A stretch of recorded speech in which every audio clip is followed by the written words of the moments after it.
The time is right. Here we are. Set the scene. Wednesday night. You're looking through your Twitch streams. You're wondering, what should I watch? I don't know what's going on. And you see it on the left side of your screen. There at the bottom. Glimmering, shining. It's like a legendary drop. Westmarch Workshop. You come in. Everyone's talking. Clam chat's flying. People are saying all sorts of crazy things. Jar Jar's there too. Nineball doesn't understand why. Oh, God. Don't worry. We're going to situate you and let you know exactly what's going down in the world of Diablo, Sanctuary, and we're going to do it with a little bit of help from our friends tonight. Welcome in to episode 89, Engage number 1, with special guest, Riker! Hey, folks. Oh, hi. With the standard catchphrase there. Just coming under a little heat. I don't know if you saw the Reddits lately. No. I'm very well aware of the FOAKS. Yeah. Hey, folks. That was great. That was great. I guess you've made it at that point where you become a meme, essentially. Well done. That's when you know you can retire. Yeah. Retiring all that meme money. There it is, dude. Just bank on that. I got royalties for life. all them internet dollars coming in. Right? It's got so much internet cred. Well, thank you, sir, for joining us tonight. Appreciate having you on the show. A little reunion of sorts, as we were saying before we started. Yeah, absolutely. Thanks so much for having me. I met these guys at BlizzCon 2015. Hopefully we're going to see each other again on BlizzCon 2016. But yeah, we had some great times, great memories. I still remember Compare. Nineball does a good job of reminding all the viewers of it as well. When he sneaks it into every episode somehow. Just trying to get it in there. Just trying to get it in. I love you, Nolan. Absolutely love you. Shout out to Monstrous. Oh man, so guys, we're here. We're on the eve, I guess sort of the eve, the penultimate eve of season 6. The Eve. Eve of the Eve. Parasite Eve. Coming up, season 6, the end of this week, and just yesterday, patch 2.4.1 launched. So I guess we should do what we usually do. A little bit of weekend gaming, but with a twist this time. Since we do have Riker here. Riker, I know pretty much anyone who's anyone in the Diablo world, anyone paying attention should know who you are. But for the folks that may be meeting you for the first time here tonight or just need a refresher, can you take us through a little bit of your Diablo history, who you are, what you do? Yeah, sure. Basically, I do YouTube things for Diablo, but it started a couple years ago, Reaper of Souls. I got really into Reaper of Souls in the beginning. I wanted to get a fresh start, a kickstart, and like really playing the game. I keep wanting to use the word hardcore, but in Diablo that means something else. But like really like be as good as I can be at this game. And my thing was making the most of the game time that I had, because I'd work a number of jobs, and so I didn't have like hours upon hours every day. I could devote maybe a couple hours, so I'd always try to optimize my game time. And I remember finding early on some like really fast leveling method. It was crazy, we call it the Captain James exploit. This was in a time before leaderboards, before it was just a turn-in quest that gave a lot of XP. So I remember finding that, and I remember I made a video about that to share that with the community, because I believe knowledge is free and should be shared with everyone. So from there, I just kind of started making other videos. As I would learn things for myself, and I decided to share them with the community. So over time, I just my YouTube channel grew, and I just basically now make videos about Diablo, guides. Sometimes to just talk about things going on in the Diablo universe. But yeah, it's fun. Awesome. Yeah, man, I've been using your videos for quite some time now. We actually have featured a couple of them too. In fact, kind of funny that you're on tonight, because I want to say it was maybe 2 seasons ago where we were really harping on a video that you put out for leveling methods for the beginning of a season. And we were kind of using that as a means to help the community if anyone was kind of figuring out how they were going to get from 1 to 70 quickly. There was a lot of really good stuff in there. So I think you've touched a lot of lives in the Diablo world, which is a really cool thing to. Don't sell yourself short on it, man. It's a really awesome endeavor, and we're glad to have you. It's good to have the community that we do. I think we have a very strong Diablo community. Yeah, amen. Very strong, very good community. Yep, they can express their displeasure at times, but for the most part, it's pretty close knit. I think we call that a passionate community. Yeah, there we go. That's a good twist on it. I like that. Yeah. Word. All right. So now that we've situated ourselves, how about some week in gaming? What have you guys been doing in game the last week? Riker, you want to go ahead and take it off? Yeah, sure. Basically, let's see. This past week, it's been Dark Souls and Diablo. Now that the patch launched, I was doing Dark Souls until Diablo would launch. My very first experience with Dark Souls, I gotta say. I've always heard that it was really difficult. What I didn't know was that a controller and not a keyboard and mouse is very, very, very strongly advised. I quickly found out that the community considers keyboard and mouse a challenge run. So it's been a nice. It accurately captures 90s level difficulty of games, because games aren't difficult anymore. But not terribly. Yeah. And then I've just been farming cosmetics in Diablo. So is it like original PlayStation, Nintendo 64, Super Nintendo, or NES era difficulty? Jeez. Generic 90s, I guess. I don't know the distinction too. The only console I've ever owned is a Super Nintendo, is the thing. So, I still have it. I actually showed it on stream the other day. That nice yellowed plastic, very, very visually appealing. Nice. But it's the kind of game where okay, you have to remember an enemy's gonna spawn there. I got it. He's gonna swing this many times, block this one, dodge this way. Where there's so much repetition, die again, that everything becomes rote.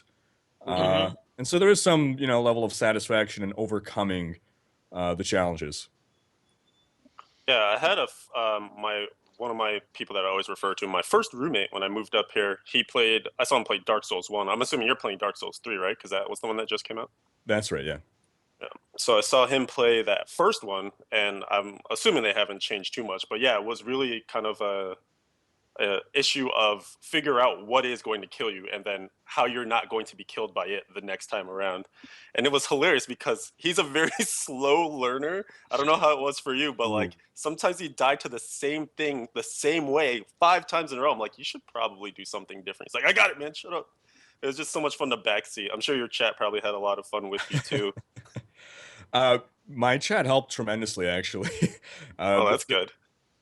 Yeah, for the most part, I didn't have too much difficulty, in moments of dying repeatedly at something, except when I got to one boss at some point, and I just I got to the point where this is gonna be the boss that makes me rage quit this game forever. This is the boss that makes me uninstall this game and ruin my day. This is gonna literally ruin my day. But thankfully, there's a multiplayer feature of sorts. That people can join your game. Sometimes they can kill you, sometimes they can help you. It's kind of up to them. But we had a viewer hop in and help me through that one fight, because otherwise I would have probably stopped playing the game right there. Nice, dude. Yeah, I know a lot of my friends, I've never played a Dark Souls game either, but a lot of my friends were huge Dark Souls 1, they were disappointed by Dark Souls 2, and then now I just see nothing but, Dark Souls 3, Praise the Sun, and all this other types of stuff, on my Facebook page, and it's I've been really tempted to go and get it and to try it out, but it's so close to Season 6 that it's yeah, I'll pass for now. You can wait it out? Yeah. Maybe I'll get it on a summer sale or something like that. Right. Yeah, well, you mentioned Season 6, and Riker mentioned farming cosmetics. So, 9ball, what have you been up to? Not farming cosmetics. I didn't realize that they would actually carry over from live to the season, that they were actually going to be just... that I didn't even think about it, but, all the cosmetic items actually do still carry over. once you have it activated, it doesn't matter at that point. And so I was like, well, crap, I wasted the last couple days.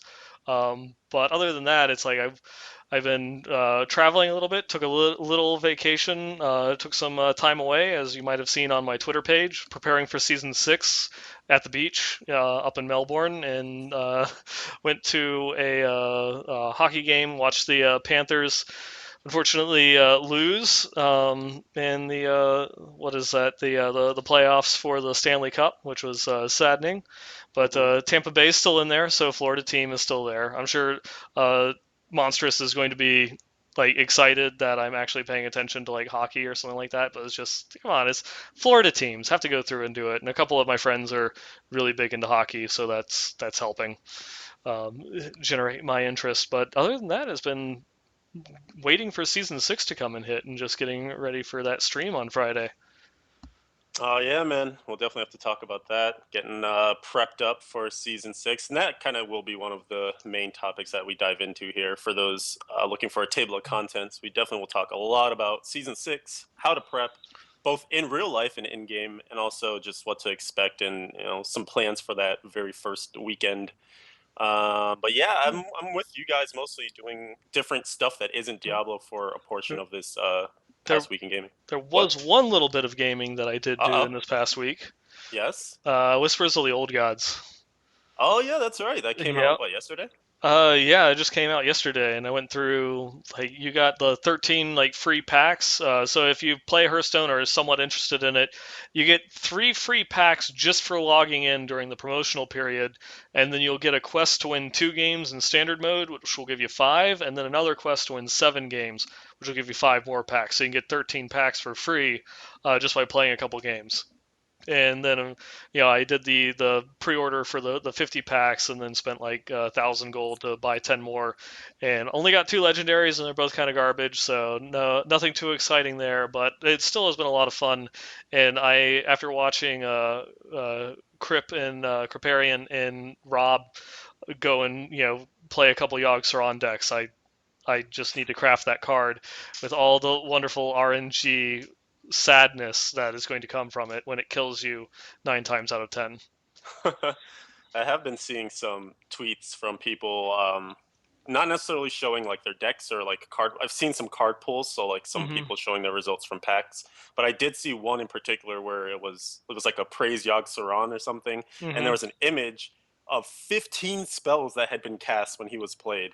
And I'm just looking at it like he was playing, I think like shaman or something, and he had like two paladin secrets, and like half the board was just gone, and it was hilarious, dude. Yeah, I saw one where it got played, and it was actually the opponent the opponent played Yogg-Saron, and it was a mage, and they had 2 paladin and they had 2 paladin secrets and 1 hunter secret that they ended up having played, in addition to all the mage secrets that they had already. And so they had like 7 secrets out on the board at once, or something ridiculous like that. It was insane. Which I guess is Christmas tree. Yeah, which I guess goes into the whole Whispers of the Old Gods. It's supposed to be crazy. Yep, living up to its name for sure. Mm-hmm. Yeah, so I did some gaming related things too. PAX East was this past weekend here in Boston, so I tripped in on Friday and Saturday, skipped Sunday, but with good reason, which I'll get to. But on Friday and Saturday, I met up with Thunderclaw, who everyone here should know, one of our lovely Diablo Reddit mods. And he mostly guided me through this PAX East because I was going intending, originally for there to be like an awesome Blizzard presence, just spend all day, every day at their booth. And they only brought Overwatch, and it was only on console, actually, at their booth in particular. There were a couple of other booths that were also exhibiting Overwatch in a way. They had like some random pickup tournaments and things like that, where you could play it on PC as well.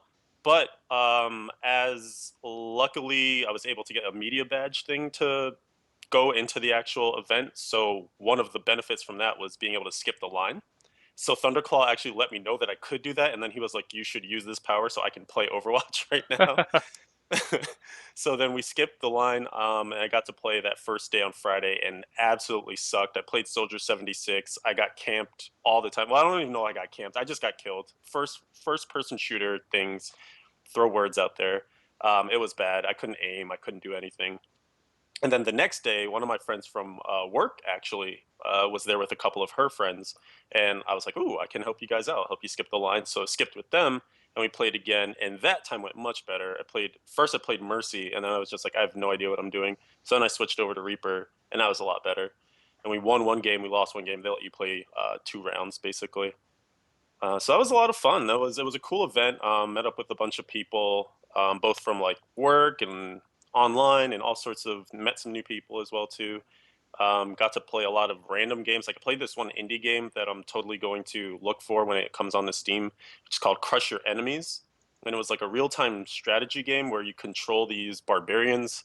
They go on this map, and the whole idea is it's kind of someone said it was like similar to Civilization, where you're supposed to just conquer these like squares of land, and as you go the other enemies send out their troops to fight against you. You meet up in the middle and fight, but then there are also these squares that have like upgrades. You can turn people into archers, you can go and like reproduce and like make more units and things like that. So it was kind of cool. It was a very like simplistic game, but it got harder with each level iteration, so like that. And what else? That was pretty much it. I didn't do too much at the actual thing. We just walked around a lot and then complained about how our legs were really tired, because we're all gamers used to just sitting down all the time, you know.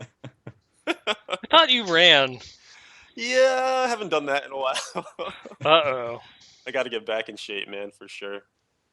You got only a couple months left to get BlizzCon fit. I know. Are you BlizzCon body ready? I got to get that BlizzCon body. That's right. So looking forward to BlizzCon, yes, for sure. And then, yeah, the patch came out yesterday. So totally rocked some cosmetics farming. And we were actually, all three of us were talking about some craziness from doing that stuff. And Riker got more lucky than I did, because we both noted that we got the Falcon wings particularly quickly, despite the efforts of some others who've been taking maybe 4, 8, 12, 16 hours to find these things. Riker found his in, what was it, 2 runs? 2 runs, yeah. Wow, it only takes 2. And I got mine in 3, so I thought I was doing well, but Riker one up me, which is, I feel bad because I did get to share it with people, but I never, like, once I found it, I was like, all right, I'm done with this, so I didn't get to share the love with others. But you mentioned you pretty much had a whole stream of it, right? Yeah, it was just a day, in fact. So I was expecting, 3-4 hour stream, maybe midway or toward the end we'll find the wings. Maybe we won't find them at all. Again, like 2 runs in, just like immediately find them. It's like, well, see you later, guys. No. Well, stream over. Yeah, no. So we just made it. Basically, we kept doing the runs and just helped the community. Anyone who needed the wings, we just find games with the spawn, and we would bring people in and give them the wings. Nice. Yeah, I think that's kind of one of my favorite things about the cosmetic additions. Not only does it give you a reason to kind of go out into all these different areas and explore, but there's also that communal aspect of it now too, where you can, someone in chat or in the clan calls out like, "Oh, I just found, the teddy bear thing, Sir William. Come into my game. Who wants it? Who needs it?" And like 18 people are like, me, me, me, me, me. And it's got to feel cool to be that guy who now says, I have all the power. I will choose you, not you. You have The been decider. found wanting. Exactly. But yeah, it's cool. It's awesome that now, another aspect that we can, maybe you get bored in the middle of the season or something. You can be like, you know what, today, who doesn't have the wings? We're just going to help people find them. It's just one more additional activity that we can throw in there. But so I got the wings, the Falcon wings, which was great and quick. But I've been trying my damnedest to get the portrait frame, the Whimsyshire portrait frame with the happy clouds and the rainbow. Looks so awesome. And I think I've, maybe up to 100 runs at this point. I have lost count and don't even want to know how many I have at this point, and just no results. I think I've seen every purple mob that's possible in there besides Sir William, the teddy bear. It makes me sad. One day, man. One day. One day. And keep striving.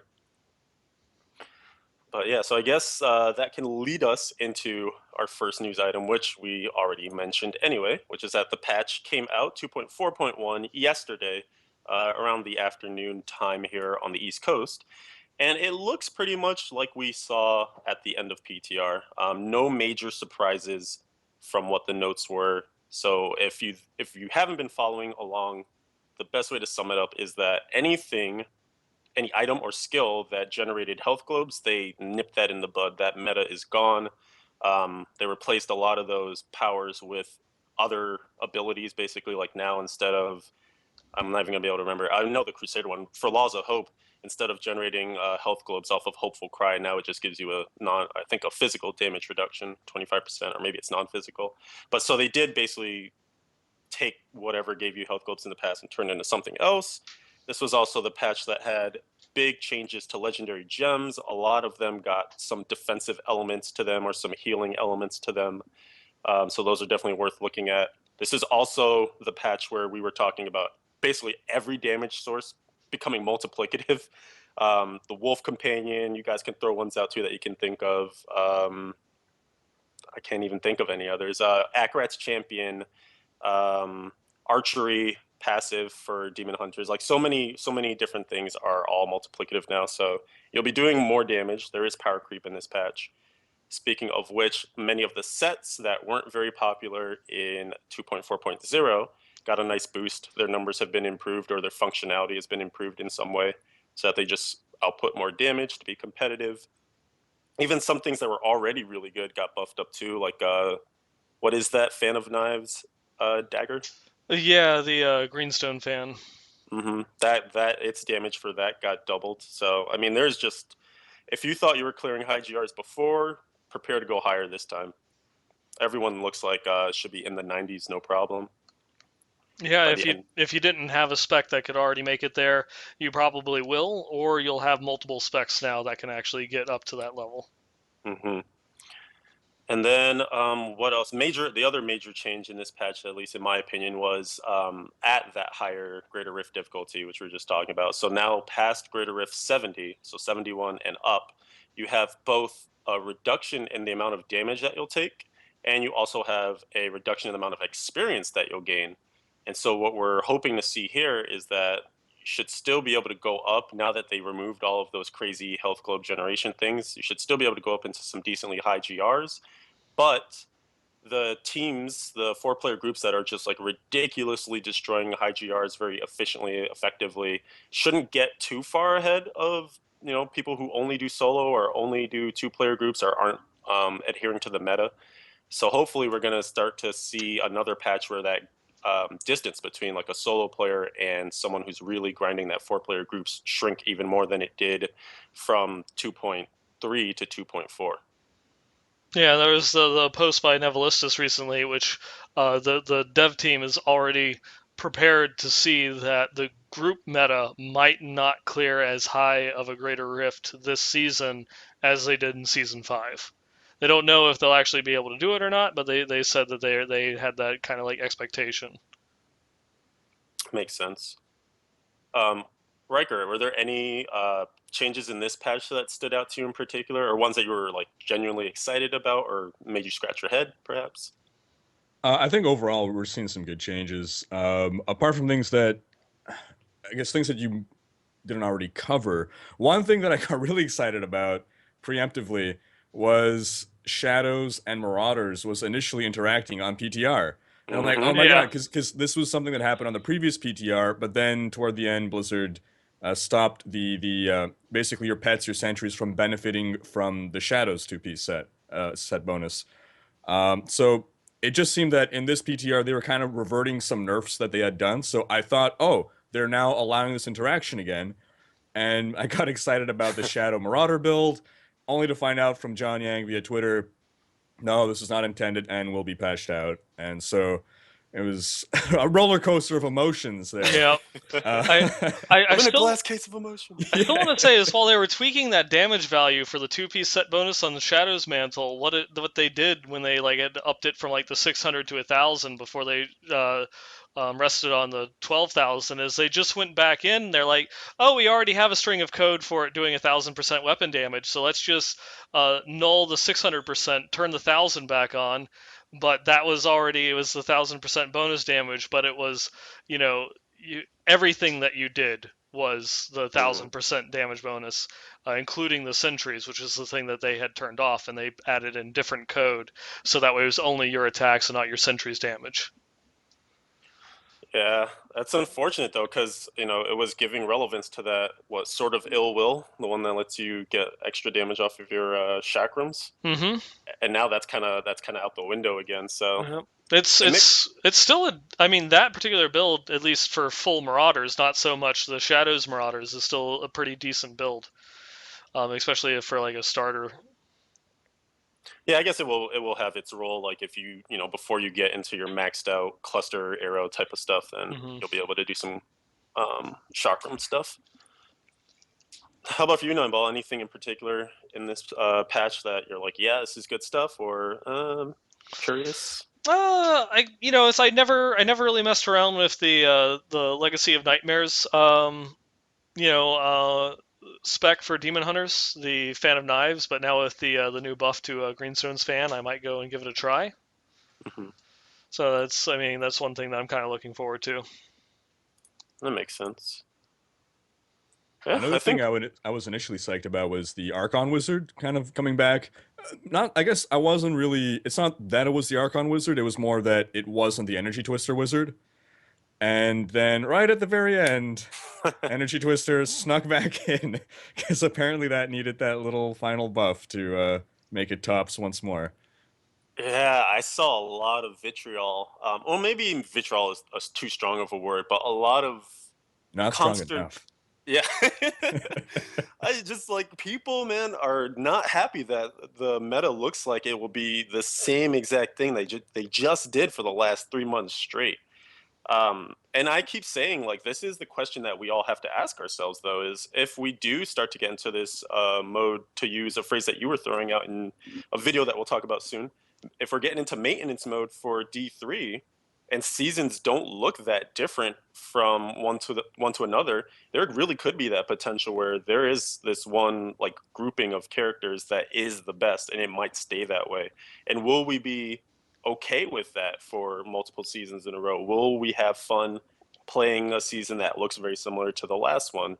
How much variety and change are we going to need? And I think we're probably going to find the answer to that question, positive or negative, after season 6 is done.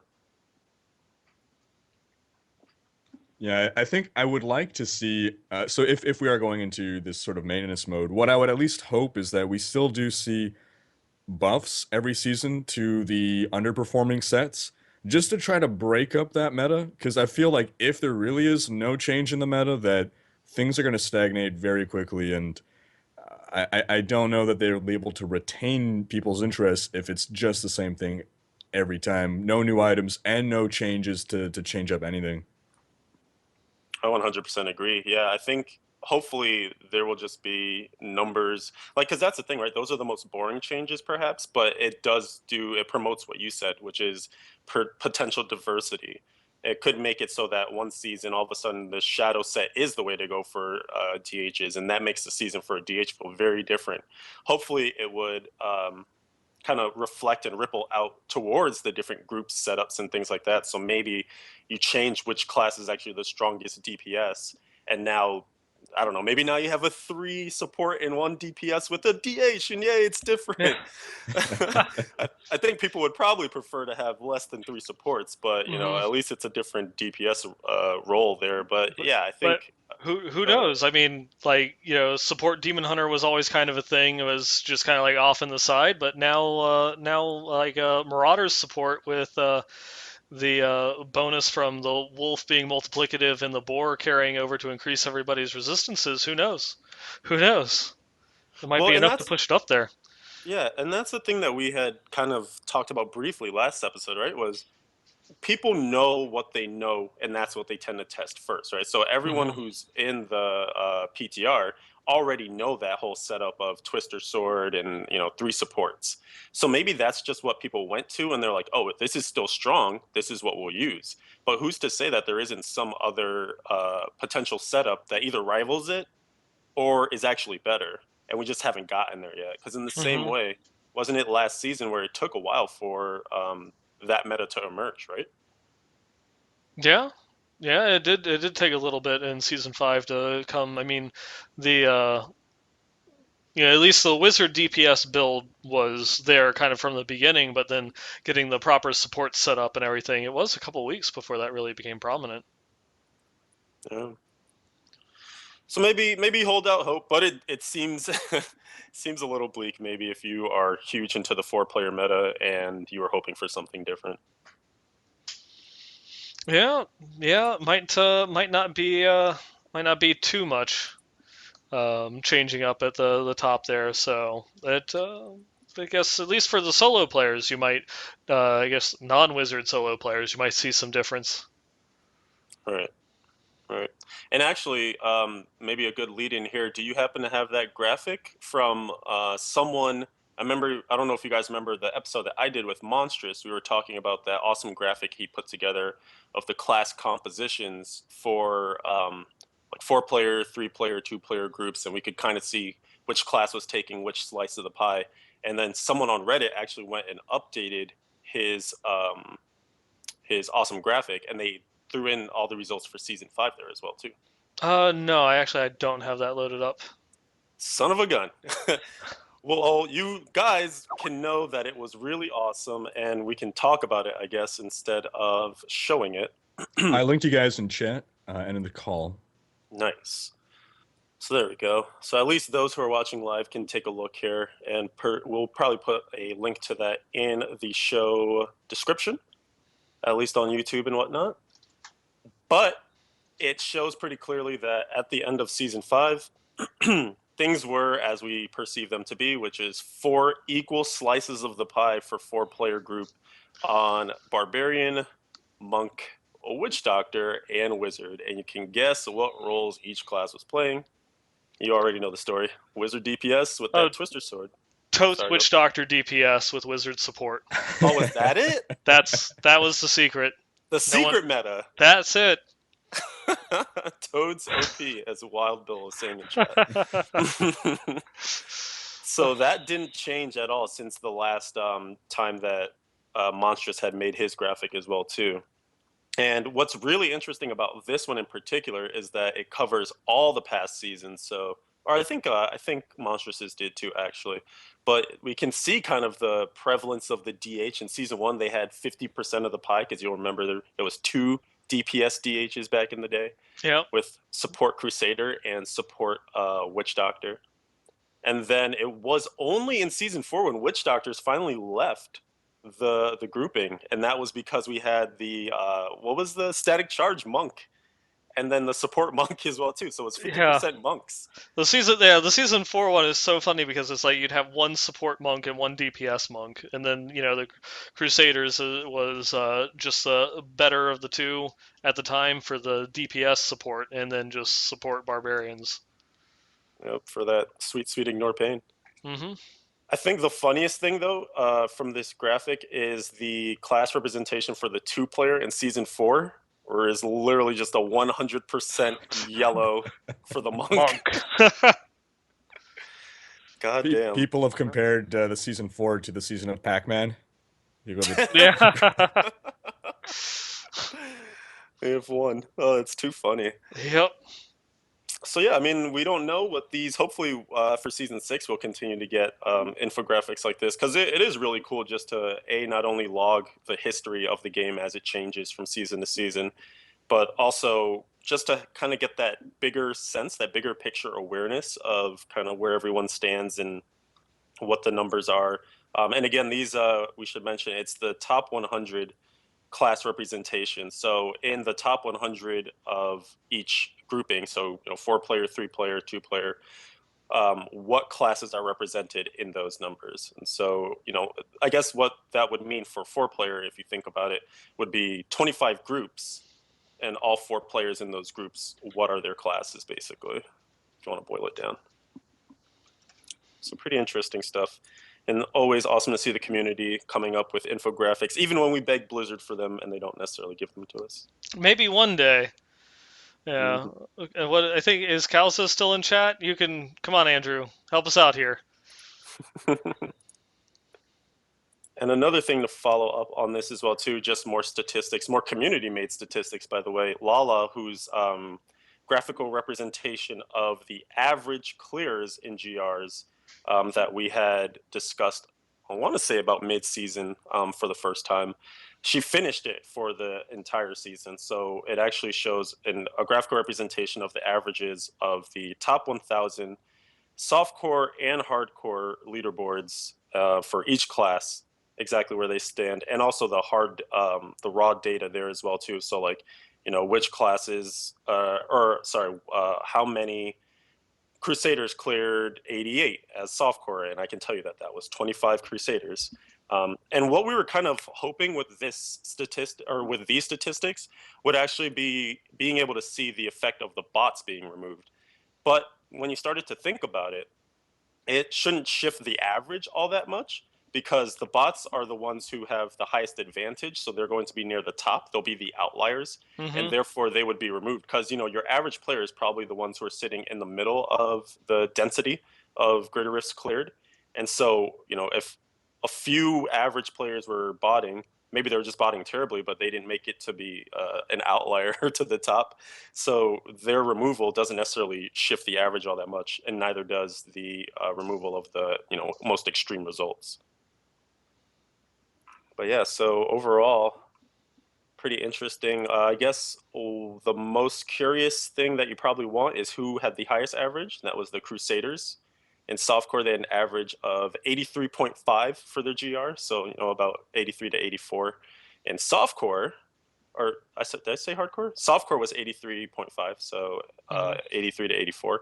And then in hardcore, it was 74.7, so closer to 75 there. And the lowest performing was the Monk. And they have in softcore an average of 76.1, so an average clear of GR 76. And then in hardcore, 67.7 for the average.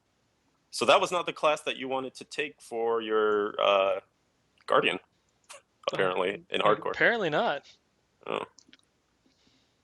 What I find interesting about these statistics is that from PTR, they seem to be identical with respect to not the numbers, but the distribution. Like Crusader, Wizard, still tops. Monk, still the lowest. This was from about a week before PTR ended, so I know there was some changes made toward the end of PTR. I didn't get to see how those affected things, but I do know that throughout PTR, Crusader and Wizard, they were the ones clearing over Greater Rift 100. Then you had like Witch Doctor next, and Monk was pretty dead last. I was hoping to see in this new season a shift in those positions, those rankings. But I'm surprised to see that there's still a lot of people gung-ho about going Monk this season, despite that they're, at least solo, the ones at the bottom. I mean, it's not by a huge margin, I guess, but right. And even a lot of love for the Demon Hunter on Reddit polls. I was so surprised to see so many people wanted to go Demon Hunter this season. When, if you look at that graph, it's, as someone pointed out in chat, it's just basically a representation of the demise of the Demon Hunter over time. Yeah. It's like they even with some of the changes this patch, they try to add a little bit of support utility to them, but they're really just a straight DPS class. They can't offer a lot of the same support options that a Witch Doctor, Crusader or Monk can.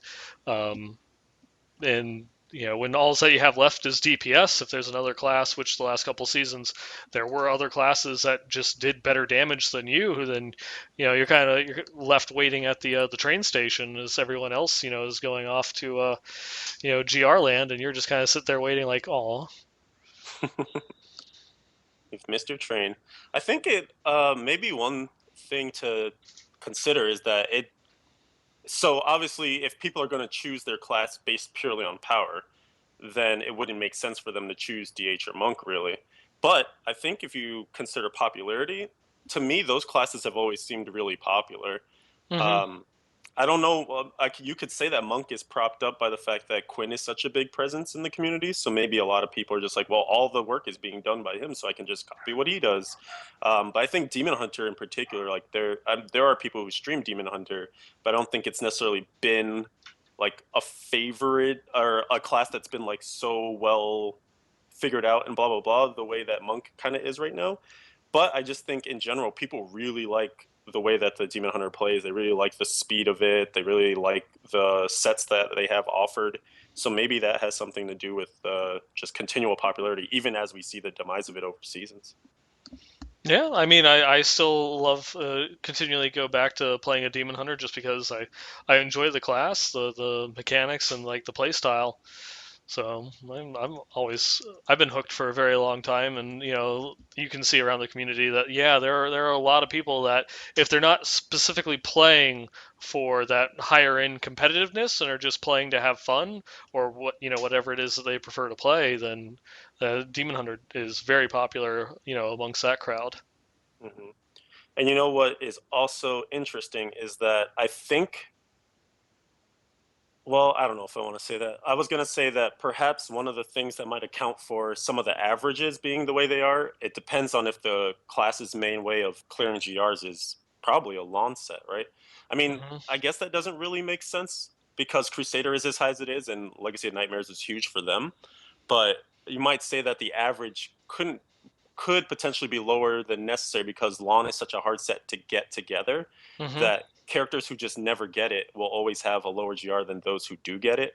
And so maybe because rarity is a thing, then if your class is really dependent on Legacy of Nightmares for pushing GRs, then your average might look lower, but your top clears could actually be some of the highest. Yeah, and I mean, if you even going back to like Lala's infographic, uh, as far as like the solo, like leaderboards, when you look at like just hardcore, the Demon Hunters weren't that far behind the Crusader as far as like the average goes. They didn't clear as high as Barbarians, Witch Doctors, Crusaders. The only one that they cleared, the Demon Hunter cleared one higher greater rift than Monks did in hardcore, but their spread for the top 1,000 was actually in second place.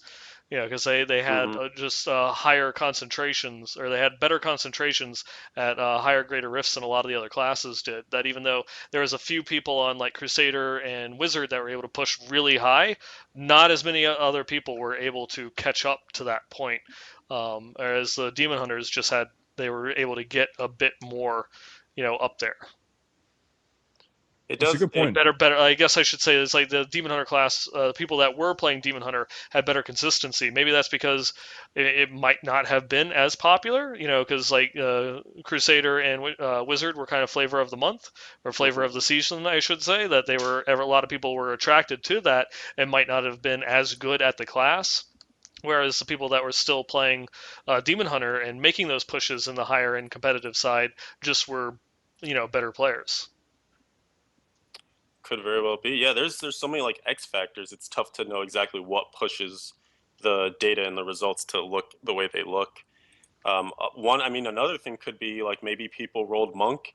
They were a little disappointed with what happened, and they switched to the other class that shares their main stat too.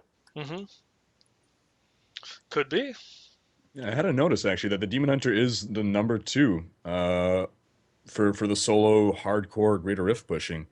And I also wonder if it might be that Demon Hunter is the only true ranged class, and so for a hardcore player, the ability to not be right up in danger's face might be appealing. Especially with just how Marauders performed, in hardcore. It was one of the top builds last season, if not like the top build kind of especially for hardcore. And you just are able to put all those minions in front of you and be able to DPS safely, from around walls or through doorways and such, depending upon what map you had set up.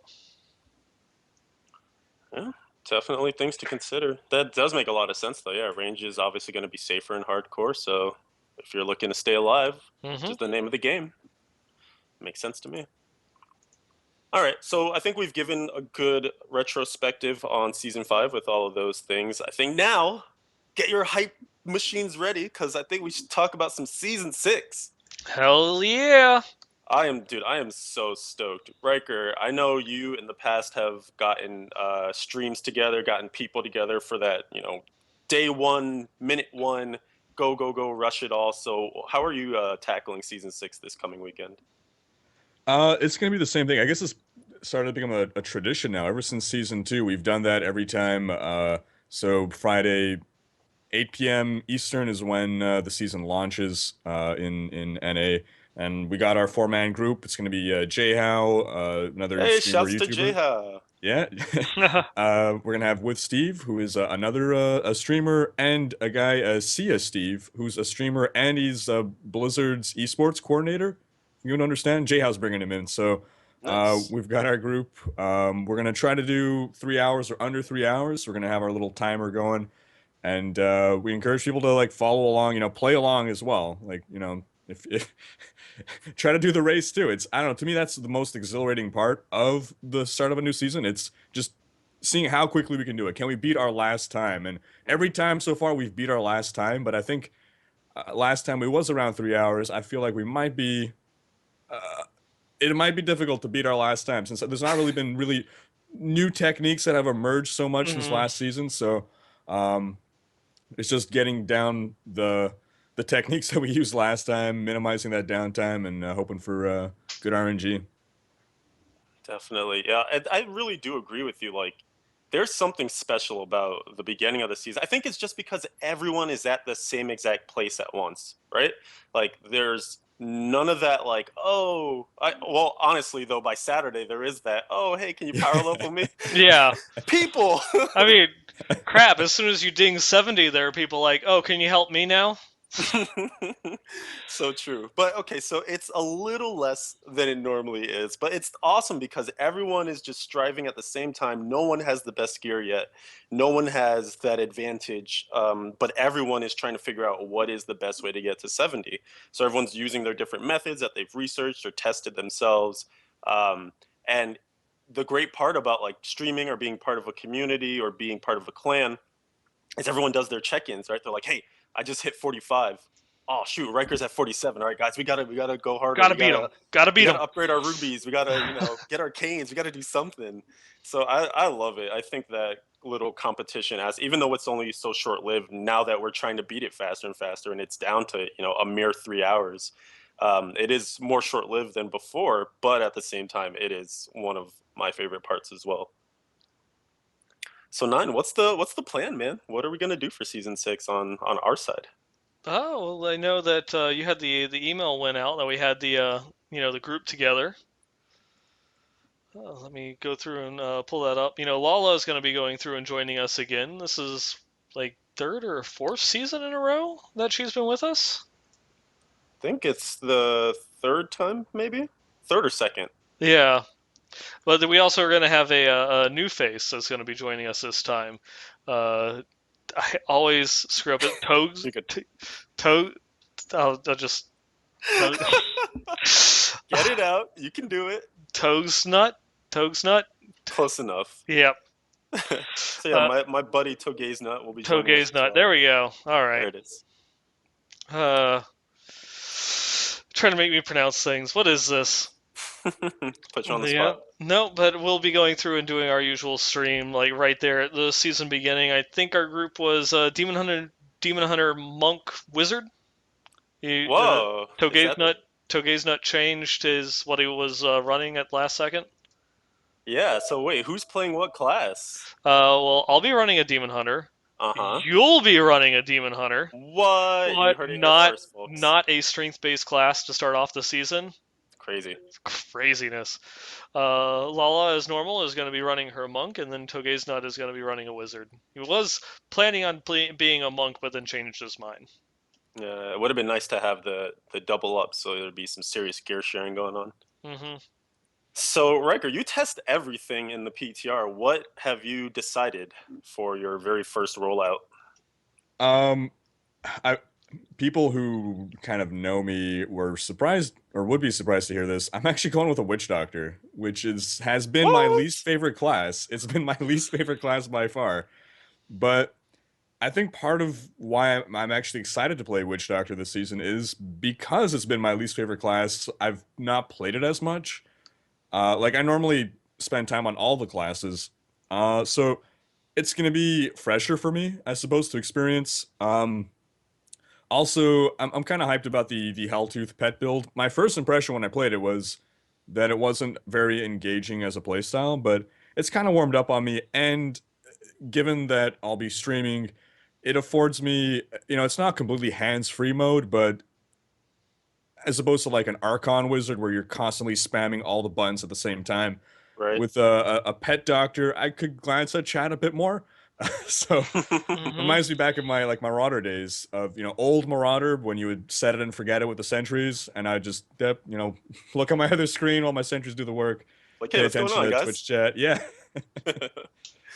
No, that's true. Yeah, there definitely are more stream-friendly builds out there, and whenever you can get pets involved and they kill the stuff for you, that's always very nice.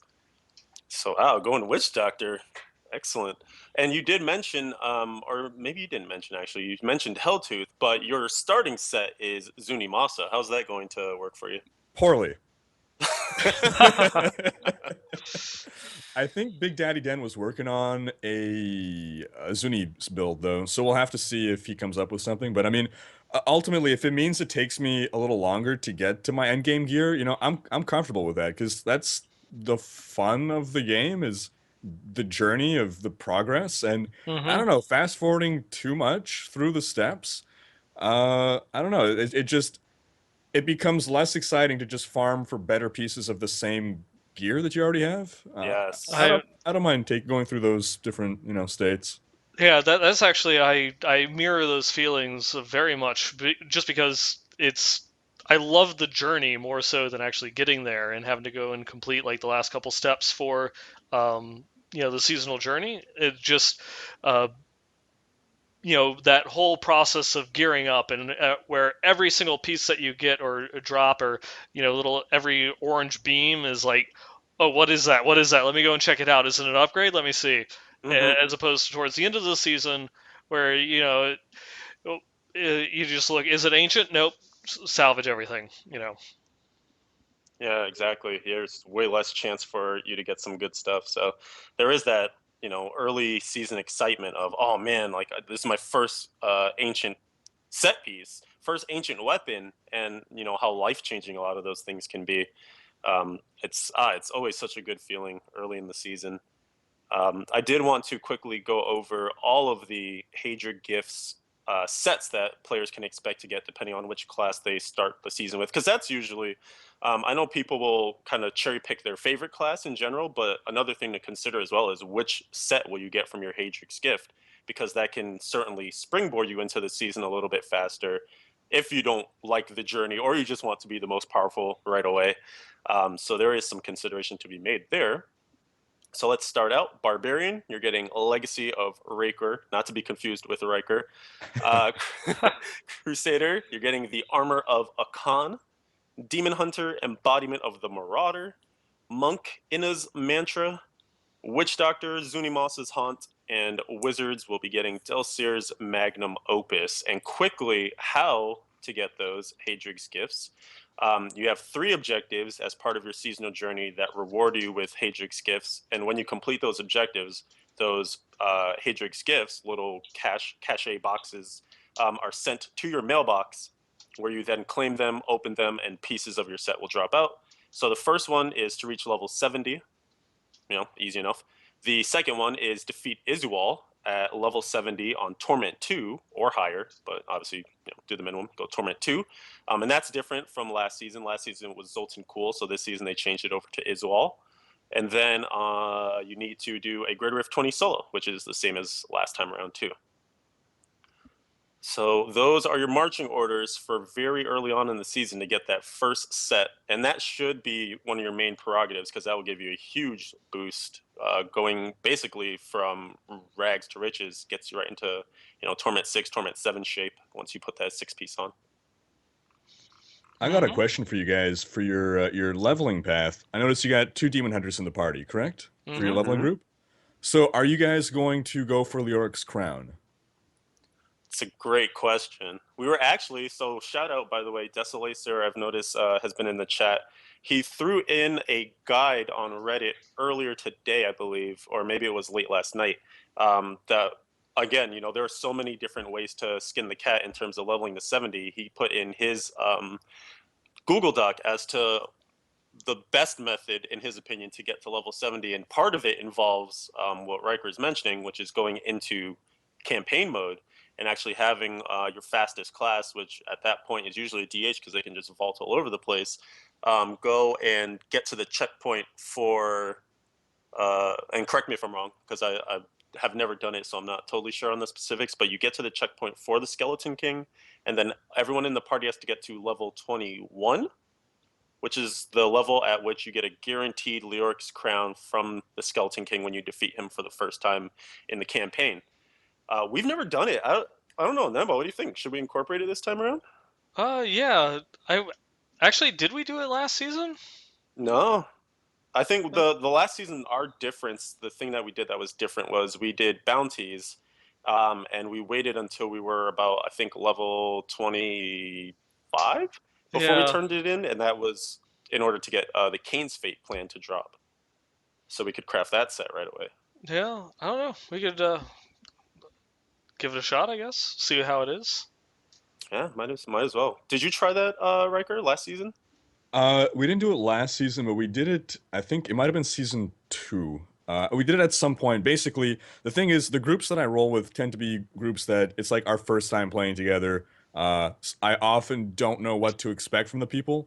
Like my very first attempt at doing this live on stream with basically 2 people that I had basically didn't know, and one guy that he was a friend of mine, but I didn't know how he was in Diablo. It went miserably. Like but we still had fun. But like it was very poorly coordinated. Like it was a lot of like, come on, like no, we don't waste time checking out whether those pants are better. We don't have time for this.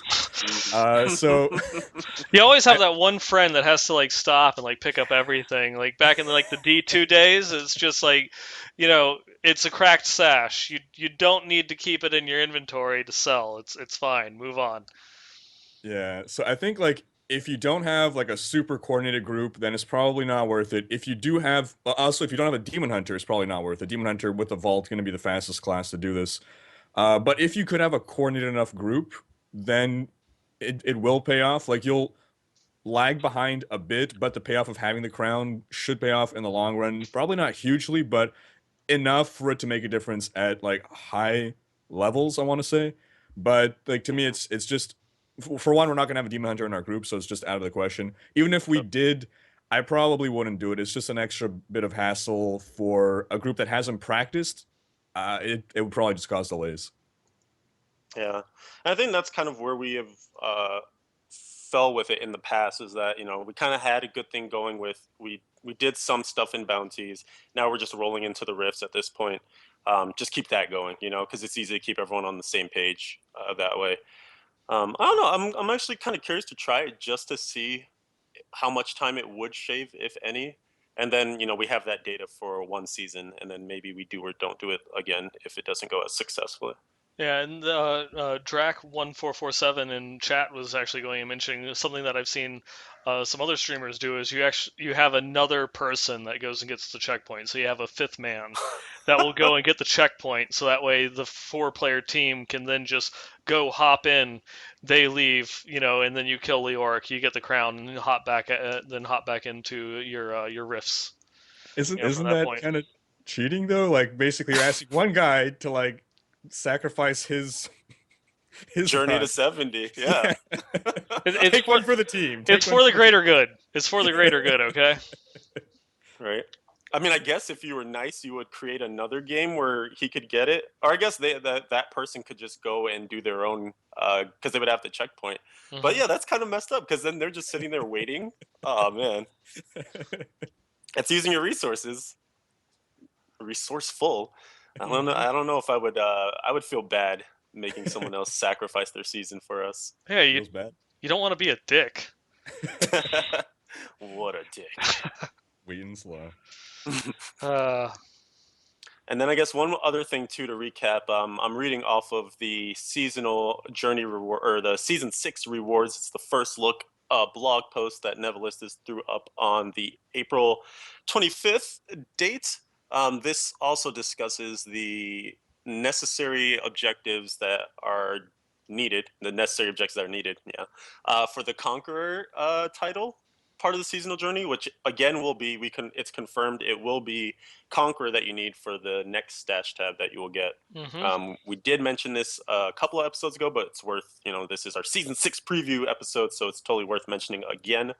The 6 objectives are: complete a Torment 10 Nephilim Rift in under 4 minutes, level 3 legendary gems to rank 55 or higher, complete any 2 conquests, kill Rakinoff in under 15 seconds on Torment 10, slay Greed on Torment 10, and clear a Greater Rift 60 solo. And by far, probably the hardest thing on here is the 2 conquests. Which is going to be much easier this season than it was last season. Yes, absolutely. And why is that? What conquests are we looking at this season? Oh, we've got kind of like the returning set, the full gamut of conquests that you can actually complete is you have I Can't Stop, which is the level of the 3 legendary gems to 65. You have a Need for Speed, complete a Nephilim Rift at max level on Torment 10 within 2 minutes. Worlds Apart, where you have to kill all of the bosses minus Escatu, I think it was, within 20 minutes. He's the only one that's left out, right? I think that's right. Yep. Stars Align, kill 350 or more monsters in a cursed chess event at level 70 on Torment 10, and then Lionhearted, which is reach a Greater Rift 75 solo. And so, Riker, we here at the Westmarch Workshop are friggin' avid fans of the conquest system. Like I track these things down ASAP as soon as the season starts. I want them all as fast as possible. How have you fared with them in the past? Do you like them? Do you care that they're in the game any at all? Do you go after them? I don't pay much attention to those things. I only started caring when I needed those to get my stash tab. So my biggest experience with getting one of the conquests was something that we attempted a few times on live stream before we got it down, and that was the entire campaign in under an hour, I think it was. Yes, love that one. Yeah, it was actually as frustrating as it was at times. It was ultimately very satisfying to finally, nail that. So, part of me is like, oh God, we got to do this again to get the stash tabs. But another part, I guess, especially now with my experience with Dark Souls, I guess. Everything's easy by comparison now. Yeah. That's actually a favorite conquest of ours. We have that one down pat now. It's like it was like the one that we missed in season 1, and then ever since then, it's just we've always put time into it. And this season 5, we got it first try. Amazing. Yeah. What was your time? If you know your exact. It was like 59 minutes, 59 seconds, and .999, something like that. It's like on our timers, we were actually over an hour, but we still got credit for it, and we didn't question it. Probably something with loading screens, or maybe it wasn't being counted, or who knows. But yeah. Yep. Right. Oh my goodness, yeah, that one was so stressful because I remember we got to Malthael and we killed him, and because we also like reference, there was like a guide that one of our party members had, and he was like, hey, we'll reference this because it kind of tells you where you should be at certain times. And so I think the guide said that if you got it upon Malthael's death, the achievement thing the toast would show up.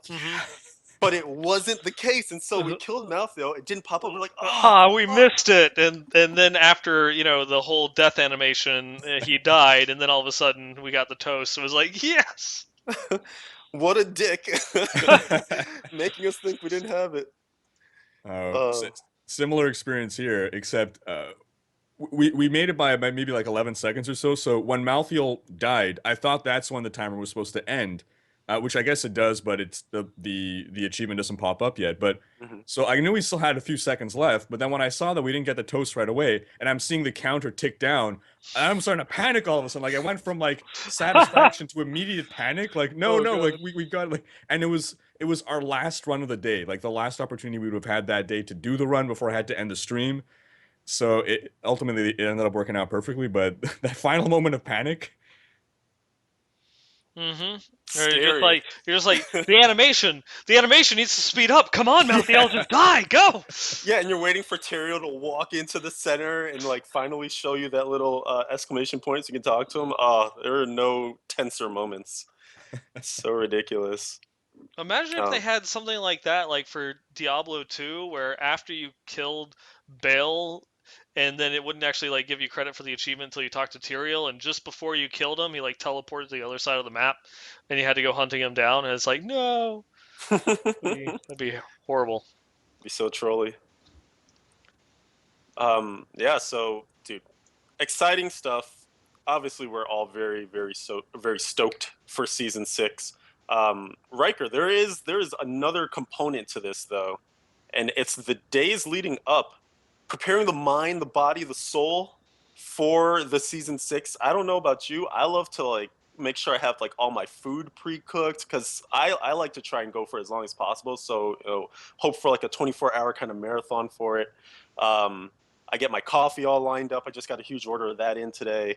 I try to like, not have any arrangements. Like if friends were like, hey, this weekend, I'm like, I don't want to hear about it. This weekend I'm doing stuff. And I'm not going to tell you what I'm doing because I'm super geeky. But so like, do you have any rituals or pre-season things? Do you bake like a lasagna that you just eat off of it cold all night long? How did you know I'm Italian? Well, the 48 hours leading up to it, I actually like to enter a heightened state of Kel Narim, and I just I unplug all my electronics and sell all my worldly possessions and just meditate for 48 hours straight.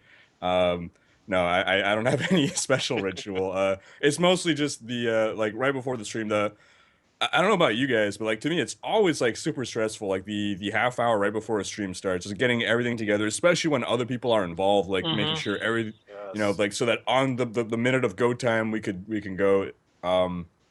But I can't say I'm bummed, but I won't even be able to really play much this weekend. So my playtime's gonna be Friday, and then by the time I can play again, I'm gonna be like behind everyone. So I'm gonna take advantage as much as I can of trying to get the 70 as fast as possible, enjoying having achieved that, and then having to be behind everyone when I'm able to play again.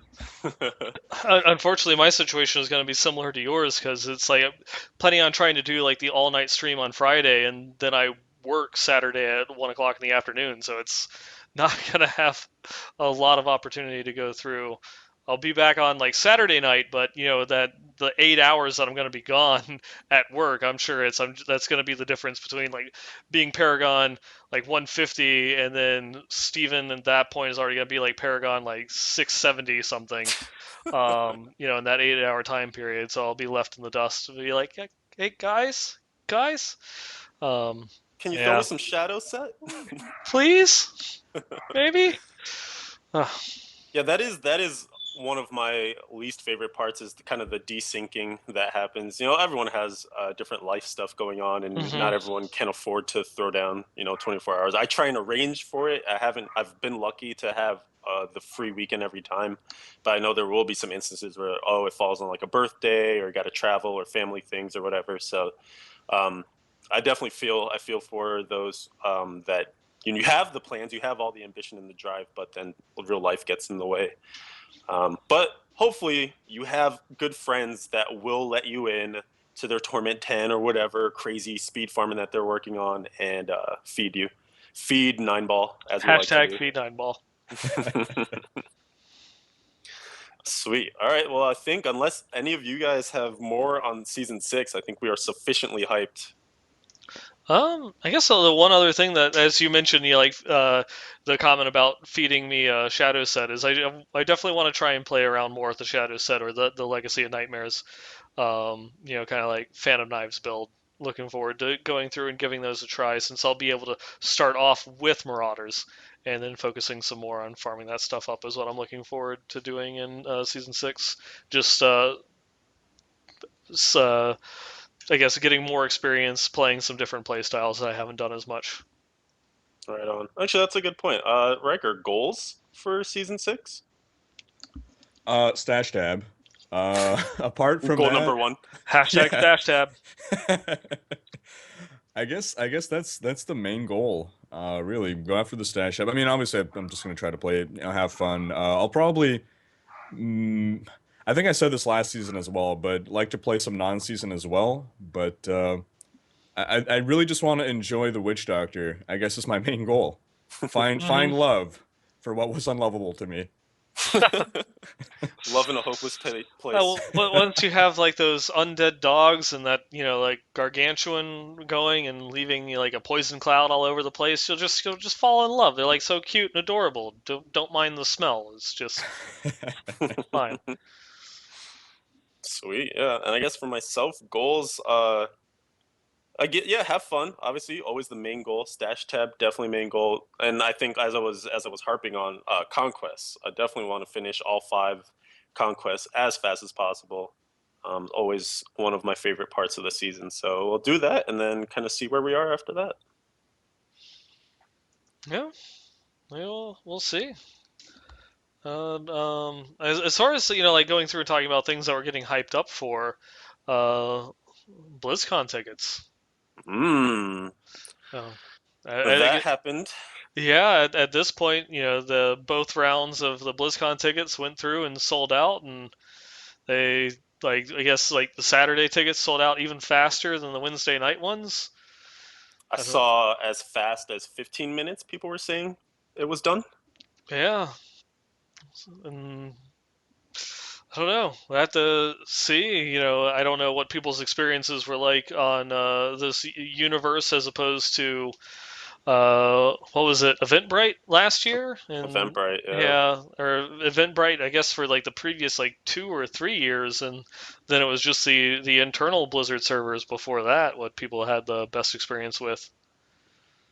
Yeah, I saw a lot of I guess confirmation that people believed it was at its best when Blizzard just did it themselves. I guess maybe it's just too big of a thing at this point for them to want to handle it, so they're trying to outsource to the best possible company to do it. But I definitely saw mixed results with Universe. Apparently, like all good Blizzard things, it was possible to be exploited, where people could alter their account info at the time of checkout and then refresh, and they could buy more tickets than what the limit was allowed for any one account. So, I mean, that obviously has a huge impact on availability of tickets, and I guess people have been noting that there are already resellers selling them at exorbitant amounts, eBay or StubHub or whatever have you. So that's really unfortunate, and it seems like there were quite a few people, at least on my timeline, who wanted tickets really badly and were left out in the dust. So now they're left to use some of these like third-party resources, like looking for BlizzCon, which I think we mentioned, and just people in general saying like, "Hey, I bought 4 just in case. I have 3 friends, so here's an extra ticket." Yeah, gonna have to use your resources this time. and it's not as like the whole like resellers thing. If you didn't get a ticket for BlizzCon and you're kind of thinking about maybe going through and buying a ticket from a scalper, hold off, because every year, just like going and like doing eBay or even just like Craigslist or looking for BlizzCon, at the convention itself, you can get tickets a lot of times for under the retail price and still get the swag bag, because a lot of people that like canceled last minute, couldn't make it, a flight delayed, some emergency would pop up, and so there's a lot of people that are trying to get rid of their tickets, Thursday night, and so they're willing to go through and get cheap just so that way they can get some of their money back. And it's one of those things that don't pay more than retail, for your BlizzCon ticket, because it's not worth it. It just isn't. There are lots of other avenues, especially looking for BlizzCon. There, people will go through, trade, and sell tickets, normally for retail price the majority of the time. Right. I think, in fact, it's like a law on that site that it has to be face value. And I wanted to correct myself. We have confirmation in chat from people that the first day sold out in 13 minutes and the second day was 7 minutes. And I wonder if that's just because it was on the weekend or the exploit that you were talking about.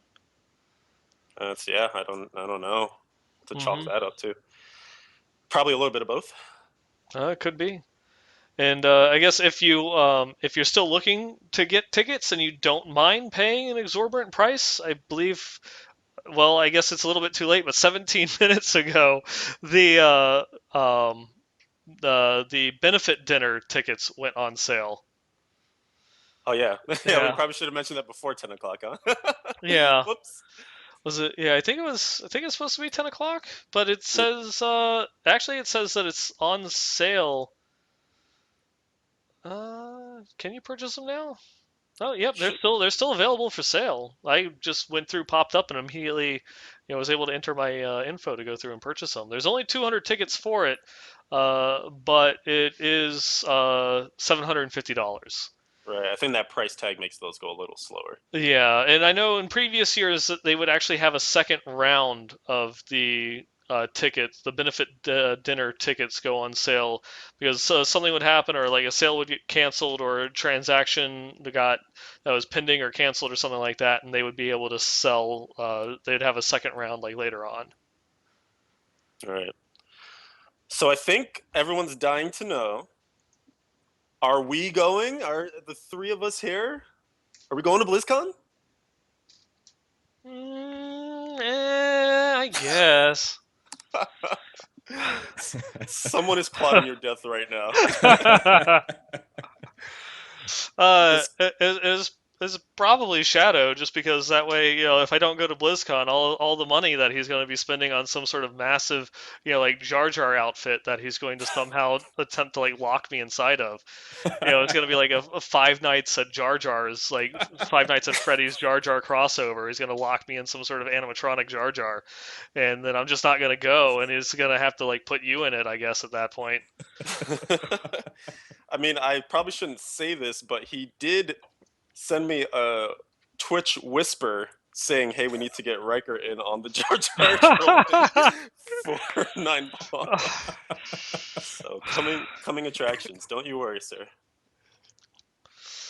Too good. Riker, BlizzCon, you want to go? You coming? I definitely do. I most likely will.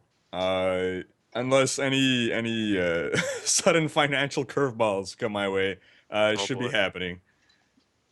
Keep my fingers crossed for you, man. Would love to reunite. Yeah. Mm-hmm. Definitely. Do it even bigger than we did last time. Chicken and waffles round 2. Oh man, can't wait. Yes.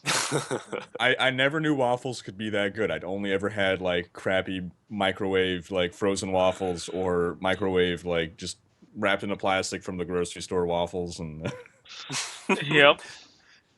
Oh man, there's gourmet waffle life out there. And then you got to experience it with chicken.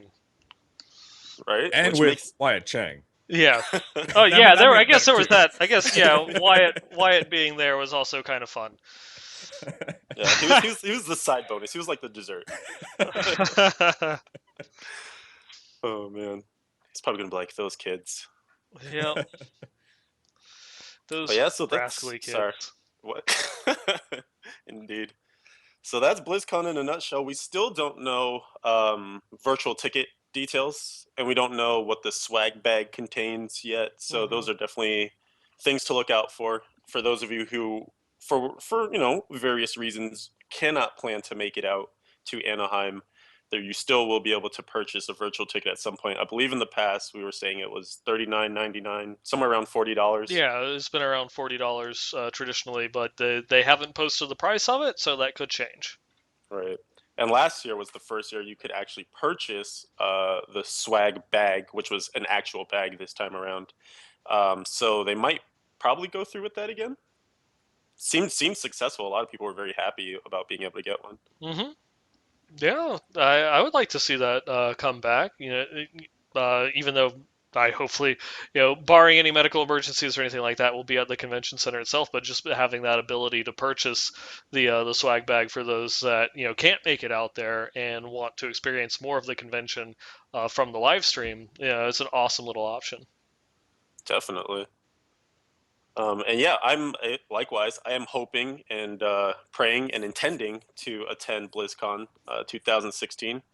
Fingers crossed that everything goes according to plan. No crazy work stuff, no crazy health stuff, no crazy financials, and we can all make it there. Knock on wood. Knock on keyboard. Yep. All right. So something transitioning, something that I alluded to earlier in the stream here / podcast was a video, Riker, that you had thrown out yesterday, and it was discussing some of the finer details of what we've been noticing with Blizzard employee movement, and kind of what the whole Diablo community as a whole has been debating back and forth. Expansion or D4. And I guess this is kind of relevant to the whole BlizzCon conversation, because some people are thinking, hey, we might get information at BlizzCon that could settle this question. Your video had some different thoughts, and I definitely want you to kind of take the floor here for those who haven't seen it and for those who want to continue the conversation. Where do you fall in line in any of this, and what was some of the research that you did to come to your conclusions? Yeah, sure. And everyone else, in chat or at home, I don't know if you can post comments on other ways of watching this as a VOD, but do chime in, because I think we all love hearing the ideas that people come up with. But basically, there's a couple lines of evidence that we're seeing, and I think that it goes back to the Kanai's Cube. We got a couple really big patches with a lot of content, and back then is when we were starting to feel, ooh, if they're releasing all this for free, is this content that was planned for an expansion and just ended up getting, that got canceled? So they said, well, we made this already, you might as well release it. The the most recent stuff we've been seeing, though, sorry, choking on my own saliva, because I fail like human being. It's tough. It can be hard sometimes. It could be hard. We've seen 3 big players leave the Diablo team specifically, in the past couple weeks. And we're seeing more and more job postings for an unannounced Diablo project. And all these postings are for pretty preliminary positions. So, like, someone to work with the graphics engine, lots of concept artists, or like very like early, design artists. So we do know that there is something Diablo coming. It seems to be in a very conceptual stage, and it's seeming like it's something bigger than an expansion. So the picture that I'm seeing right now with people being moved off the Diablo team, it just seems like, to me, that Diablo's going into maintenance mode right now. Again, we've seen this as well with these last patches, and specifically this patch with all these cosmetic items. I feel like the art team, months, possibly years ago, made art for all these items, and there were plans like, okay, we're going to keep introducing new items, and we're going to just pluck these art assets that we've already made. But now it's almost like they know no more new items, so let's just release all these art assets that we have made as transmogs. Just my speculation there. So I'm feeling like we're not getting an expansion, especially with the lead world designer, Boyarsky, leaving. He was around through Reaper of Souls and Vanilla. So I feel if there would be an expansion, he would probably see that through as well. So I feel like no new areas. I mean, of course, we could get a new, lead role designer, but the other 2 people we lost were 2 designers, John Yang, Don Vu. These guys, worked on classes. John Yang particularly, like, really contributed to new items. So the fact that we're not seeing new items, and these guys were transitioning as of late 2015 to the World of Warcraft team, again, everything seems to be pointing to me towards Diablo 3 going into maintenance mode, and something big coming in the Diablo world. Whether it's Diablo 4, whether it's going to be something else entirely, we don't know. But I've seen some crazy ideas from people, some really interesting stuff. What do you guys think about all this? Yeah, one thing that you mentioned that I hadn't considered recently was the cosmetics, all the transmogs and things that were kind of thrown out there. Because when we first got the data mine of the patch, and everyone was like, "Oh, there's all these pets and transmogs and stuff," my first thought was, "Oh, that's China. Don't worry about that. Don't get excited for that. We're not going to get any of it." And then when we got to PTR, it was actually all dropping. I was like, that doesn't make sense. Like, why have this Amberwing transmog? Like, that could have been an item.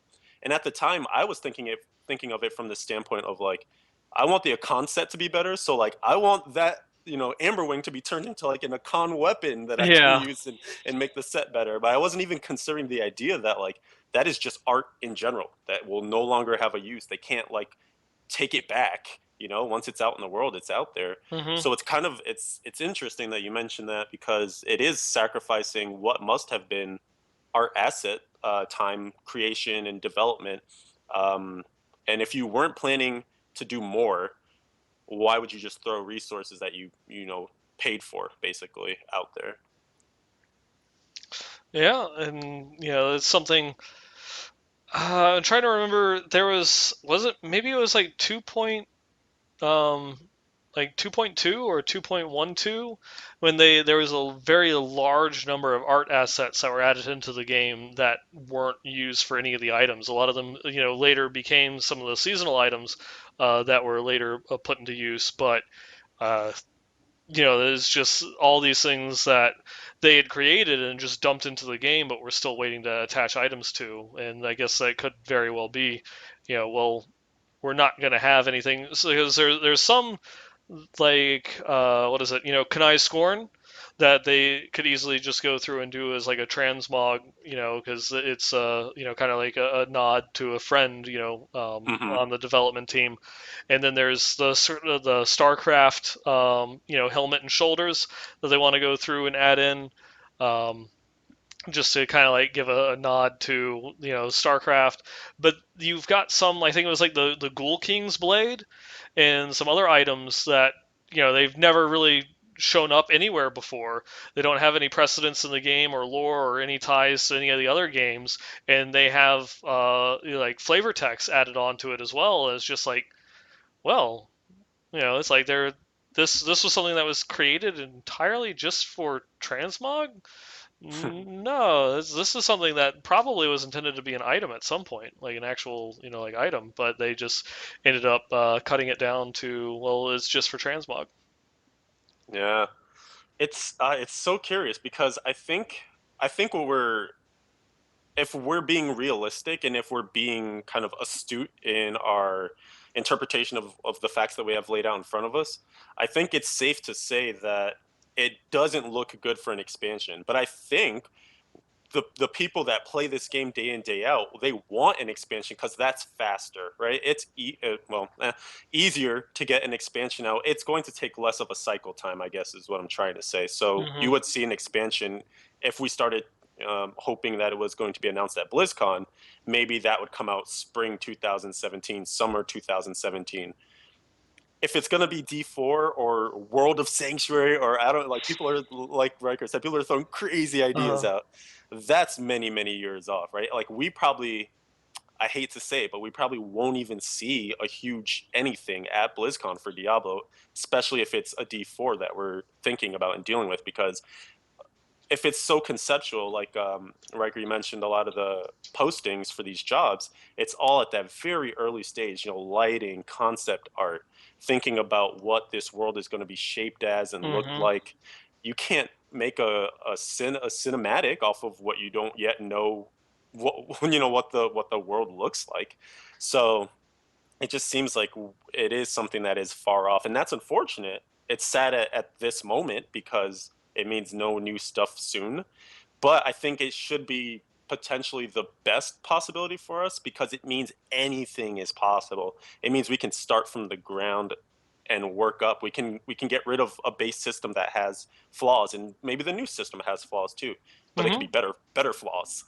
Yeah, whether they want to we were just discussing this last episode, whether they want to continue on like with the whole main stat system where it's kind of a linear upgrade that, as you know, for upgrades you just kind of like need something with, you know, more stats, or whether they take it back to something closer to D2 where you have a lot of these other ones where it might be is not as easy to tell just by looking at it, and it's a bit more mathy as to find what is going to be the better item. But you have different stats that will take place. It's like, do I want a little bit more strength, or do I want something that reduces the target's armor? You know, things of that nature. hmm Yeah, so I think at the end of the day, it's still a big question mark. It's still a we don't know for sure. And we won't know until they actually say, hey, by the way, all those things you're seeing is X. But I think it's safe to say that a lot of the analysis that's coming out, from our camp, from Rikker's camp, from many of the people that are paying attention to these things, it seems like we have our finger on the pulse. Mm-hmm. And I guess, after this year, I think we'll potentially know more, because if we don't see anything at Gamescom, if we don't see anything at BlizzCon, and it's all quiet on the Western Front, I think that leans more towards this whole new game idea. Yeah, and one thing that I'd be interested in going and seeing, because at this point you have, I think the consensus in the community at this rate is everyone is going and talking about, oh well, they're obviously working on Diablo 4. This isn't an expansion anymore. They're working on Diablo 4. Everyone's kind of coming to the same conclusion with all the facts that we see out there. Will they just go through and give in and say, yeah, we're working on it. We don't have anything to show you, but we're working on it. Here's some concept art that we have, but that's it. Will they give that at least that little bit of acknowledgement, or will we have to wait till they actually have something like really big to go through and display before they announce announce whatever it is going to be, whether it is an expansion, which is highly unlikely, or if it's D4, or World of Diablo, World of Sanctuary, or Heroes of Sanctuary, or Diablo's an MMO, MOBA card game. I mean, would people not lose their shit if Mike Morhaime walks up, they talk. Overwatch has its thing cool. Hearthstone has its thing cool. Screen goes dark. All of a sudden, all you see is this huge ass D, a 4, and like coming soon TM. Like, I think even that, people would be like, "Oh shit, we didn't even see anything, and we're stoked now."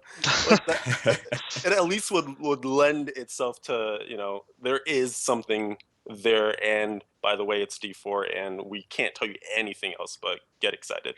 Yeah, and I was actually just having a conversation with a friend of mine that is coming back to Diablo. I finally, helped to try and convince him to give Reaper a try, because he fell out with Classic and just never came back to play the game.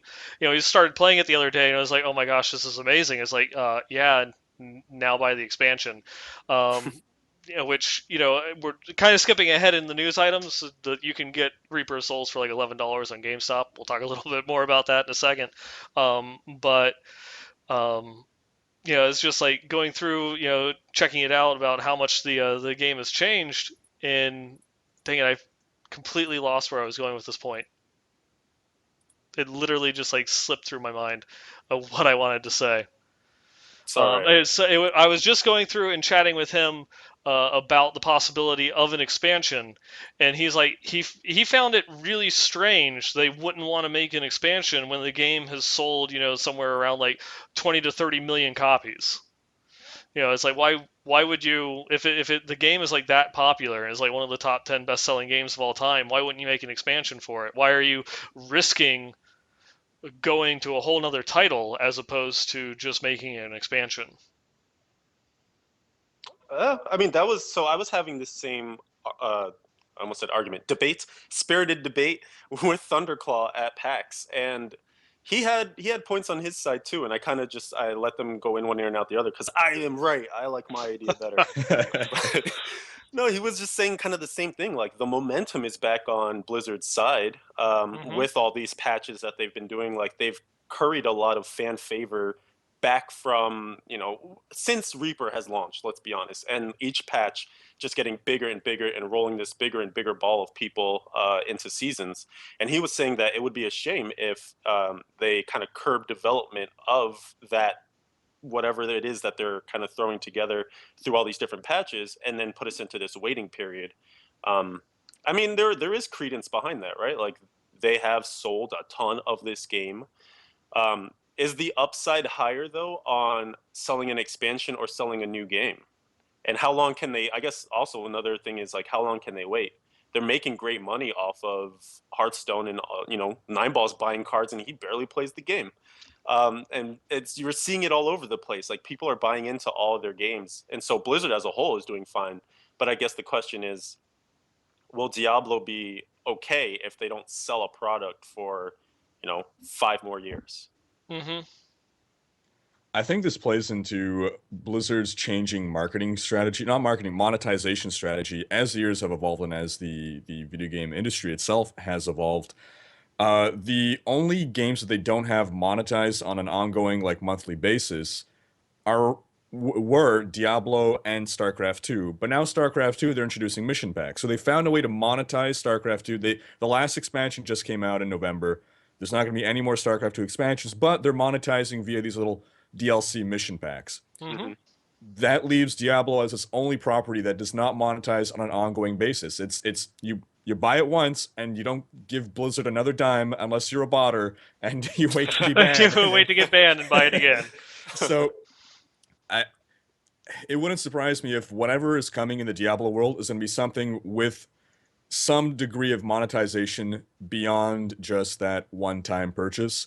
And maybe that might be why they opted to not go with an expansion because like all this money that they're putting into Diablo or that they have been putting in since Reaper released, like they've been buying goodwill is what they've been doing. You know, employees cost money, right? And these are employees that could be working on other games that are bringing in ongoing revenue. Yeah, Reaper still sells, but the big spike was circa release. And they know that they're not going to get another big spike with Reaper. A new expansion, yeah, it could bring another big spike. It's not so much that it wouldn't make money, but what about its potential relative to the other huge earning potential of its other games? You know, they might have to, like, if they were to introduce an expansion now that introduces new monetization models, would we accept this now in Diablo 3? Probably not as easily as in a different Diablo game altogether. Mm-hmm.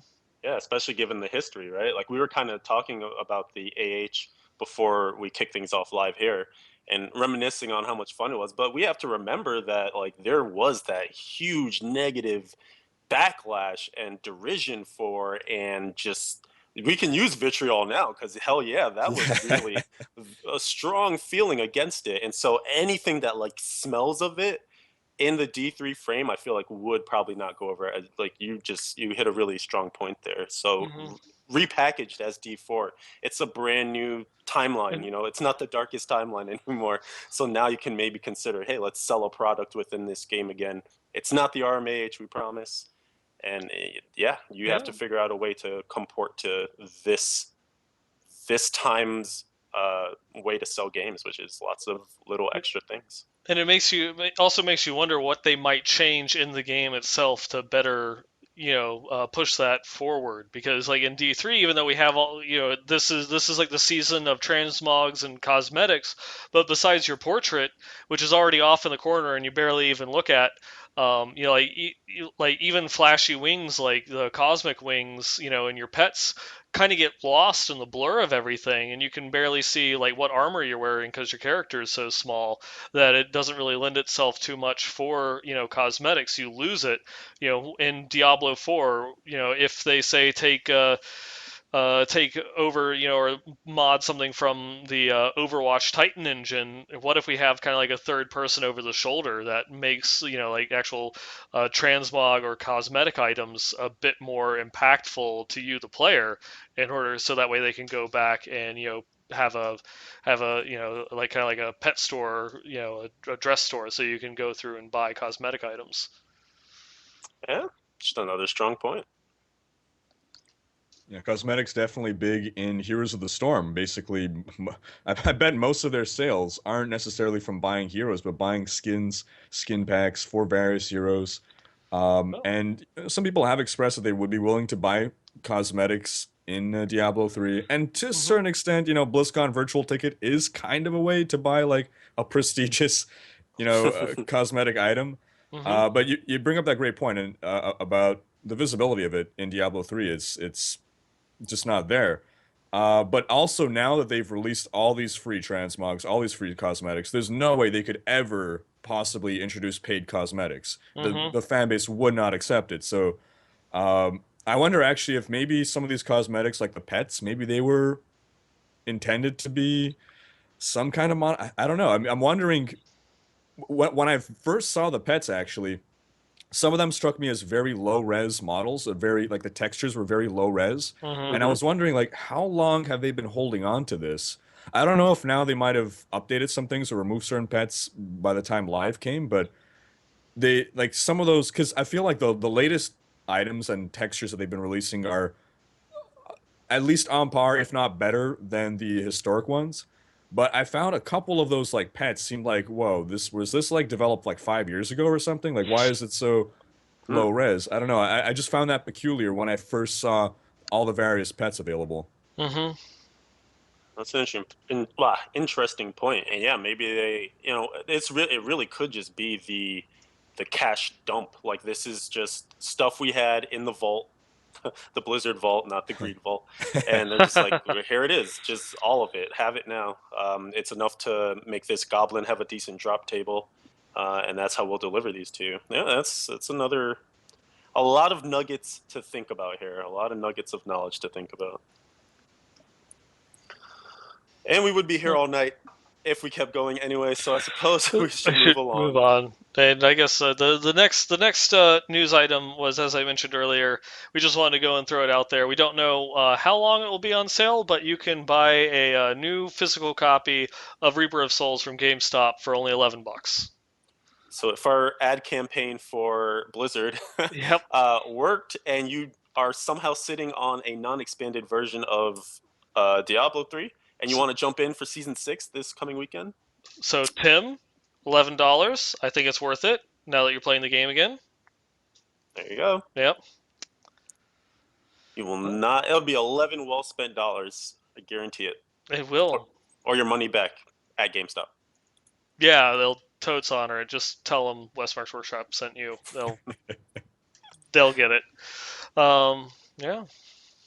Like, who are you, and why am I giving you this store credit? All right. So this one is a little bit of like a little thing from the community. It's not Diablo 3 related, but it is Diablo related. It's I think we mentioned this maybe not last episode, but like the episode before. It was the Curse of Tristram is they're trying to recreate Diablo 2 in the StarCraft 2 engine. That is exactly what it is. Yeah, and I know you know a little bit more about this Leviathan than I do. If you want to take over from here. Yeah, I mean, there's not too much to really say about it. A trailer was released. I found it on Reddit, and then a couple of the Diablo sites picked it up as well too. The maker of this is actually using the StarCraft 2 arcade kind of build your own game engine, the same way that we saw, you know, famous things that are now full-fledged games themselves. So I'm talking about like Defense of the Ancients, talking Dota here, which originally came out of the Warcraft build a map kind of engine. This is someone else's effort to really take that StarCraft 2 map editor, and just go bonanza with it. So he's actually using many of the assets. You can see it still has a very StarCraft feel to it, like the way that the units move around, and the display, like some of the abilities and things like that. But it actually captures some of that D2 feel very well. A lot of the kind of walls, the stone walls, the paths, that same isometric display, which of course is in StarCraft as well too. So it fits.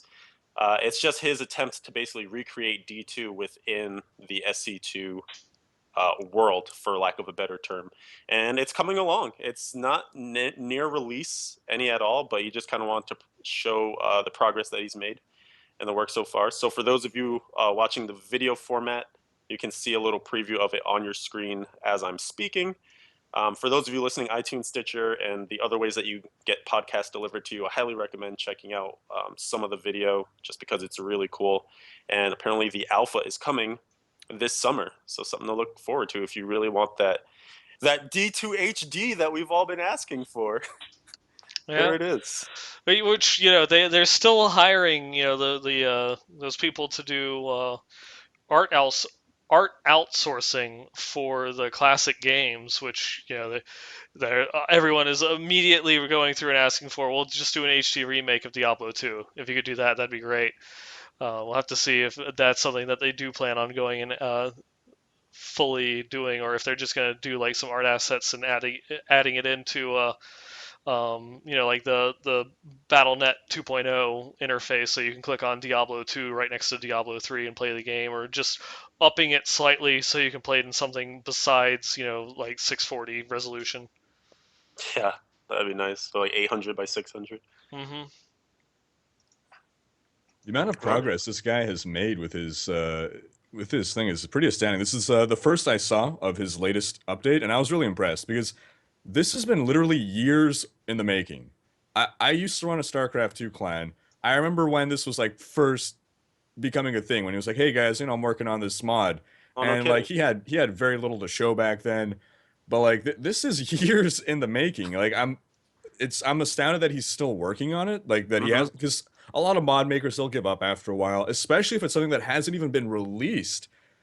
So it's an astounding amount of work he's been putting into this, and he's come a very long way, and really speaks to the modding scene in StarCraft. Like as you mentioned, Blizzard games, their RTS titles have a strong history of modding. They've spawned the entire MOBA genre through Yeah. Defense of the Ancients in Warcraft 3. Original StarCraft modding back in the day is where everything started, and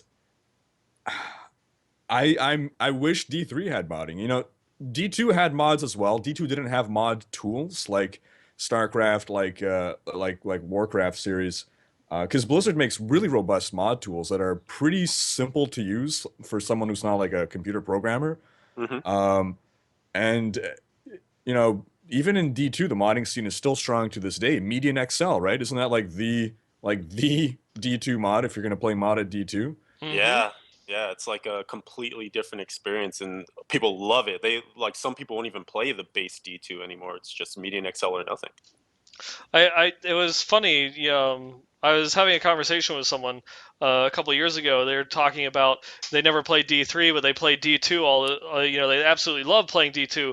And we started talking, and it was like, I'm not sure if we're talking about the same game. Are you sure it was Diablo 2? And they're like, yeah, it's Diablo 2. But the only version of Diablo 2 that she had ever played was like it was like Legend of the Far East or something like that. It was like kind of like a like Legend of the Five Rings type mod for the system with, like a very oriental feel to it. Huh. And it was just like some obscure little mod that she had found and went through and played, or a friend of hers had played and went and installed and set up for her, and she absolutely loved it. Spent as much time playing that as I did like playing Diablo 2, with how much like she was into it. But she had never actually played the actual Diablo 2. It was just an interesting conversation, like seeing that people have like that what the modding community can bring. That your favorite like memories of a game might not be the game itself, but one of the mods that you played. Yeah. And yeah, we won't have that experience. I wonder if, let's say let's go down the future, get to D4. What if they say, okay, take the gloves off, go nuts on D3, and now all of a sudden we have the mod tools for it. Because maybe they're very protective of it since it's their best version of Diablo, in quotes. Mm-hmm. If some people might contest, whatever, but it's their prime version of Diablo that they have. So when the next thing comes up, maybe they let kind of everything go nuts on the old thing. Mm-hmm. Wishful thinking, maybe. What would be interesting? I know that one of the reasons there's no mod scene at all for D3 is because there's no single player version. So like, there's just not the assets. Like a lot of the stuff happens server side. I think at some point, very early into D3, someone had made like a modded D3 server, but like there was like no AI for the monsters, so they just stood there and did nothing. Like there's just a lot of stuff missing that would have had to be completely coded from scratch to actually bring it into the game. And just the act of making the server was breaking, terms of service, end user license agreement, all that stuff. Mm-hmm. Like basically Blizzard did it to protect the integrity of the experience, just the same reason why there's no single player. But Right. just like Leviathan here, I was thinking along those same lines as he was bringing it up. What if, when it comes time that they'll just say, okay, guys, have single player mode, have mods, have at it, do what you want. Really extend the life of it. It could be Yeah. kind of the way D2 works right now. Mm-hmm. Fill that. Sorry, go ahead. And maybe they could also offer, kind of like the open BattleNet way so that way you could actually play mods online with other people. Mm-hmm. Yeah. We'll never know, or maybe not. We'll never know, but we'll see. I like to say we'll see. More positive. We shall see. Mm-hmm. All right. Was there any other news items or anything that you wanted to cover before we start getting into the community feedback section? I think we're good to go, at least on my side. Any other things that you wanted to cover, Riker? I think we're good. All right. So I guess as we get into the community feedback section here, our first email is going to come from Slugnut. This one he went through and just wanted to chime in real quick.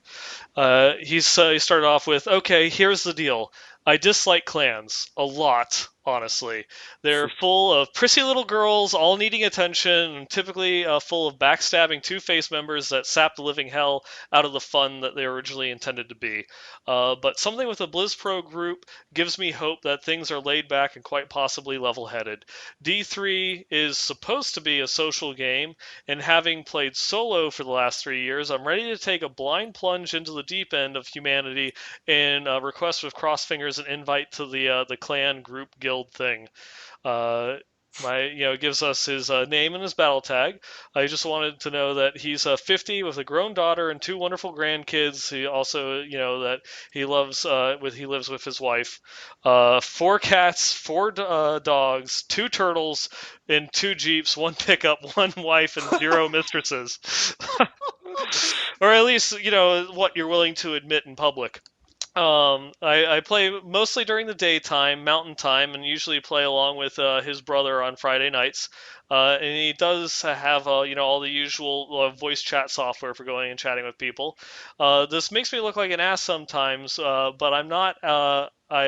But as I am on, but do not group or start comms, as playing solo allows me to walk away from a game when a customer calls or a group needs research or email support, because he works from home. On the weekends play, he has no issues because he's not tied to work at that point. He really likes working towards goals and has no problems assisting other players reaching their goals. I have no issues playing with lower level or slower playing players.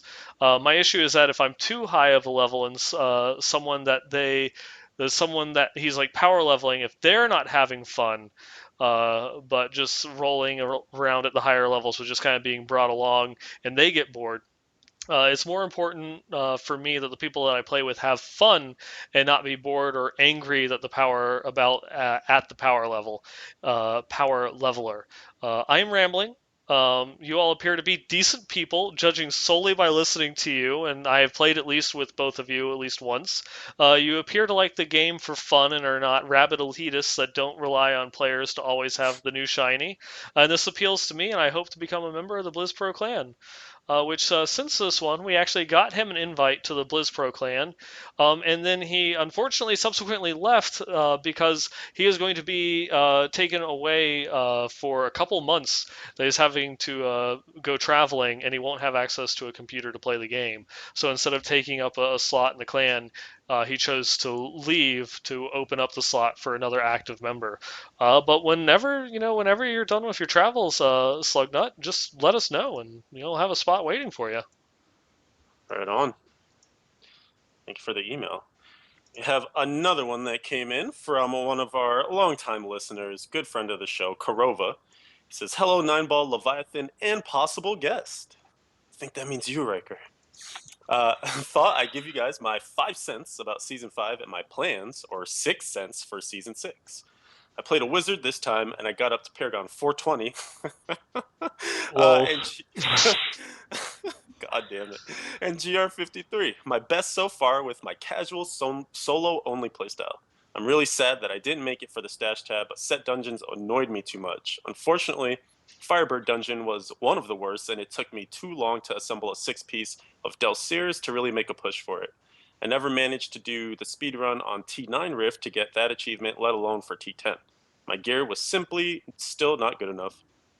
I should have focused on Delcere from the beginning, which worked much better for me than Firebirds, but since that was the one that was gifted to me, oh well.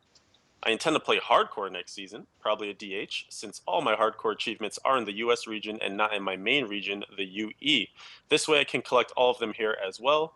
I would love to join your clan and play there, but I did play hardcore for one season in the US, and connection problems prevented me many times from playing.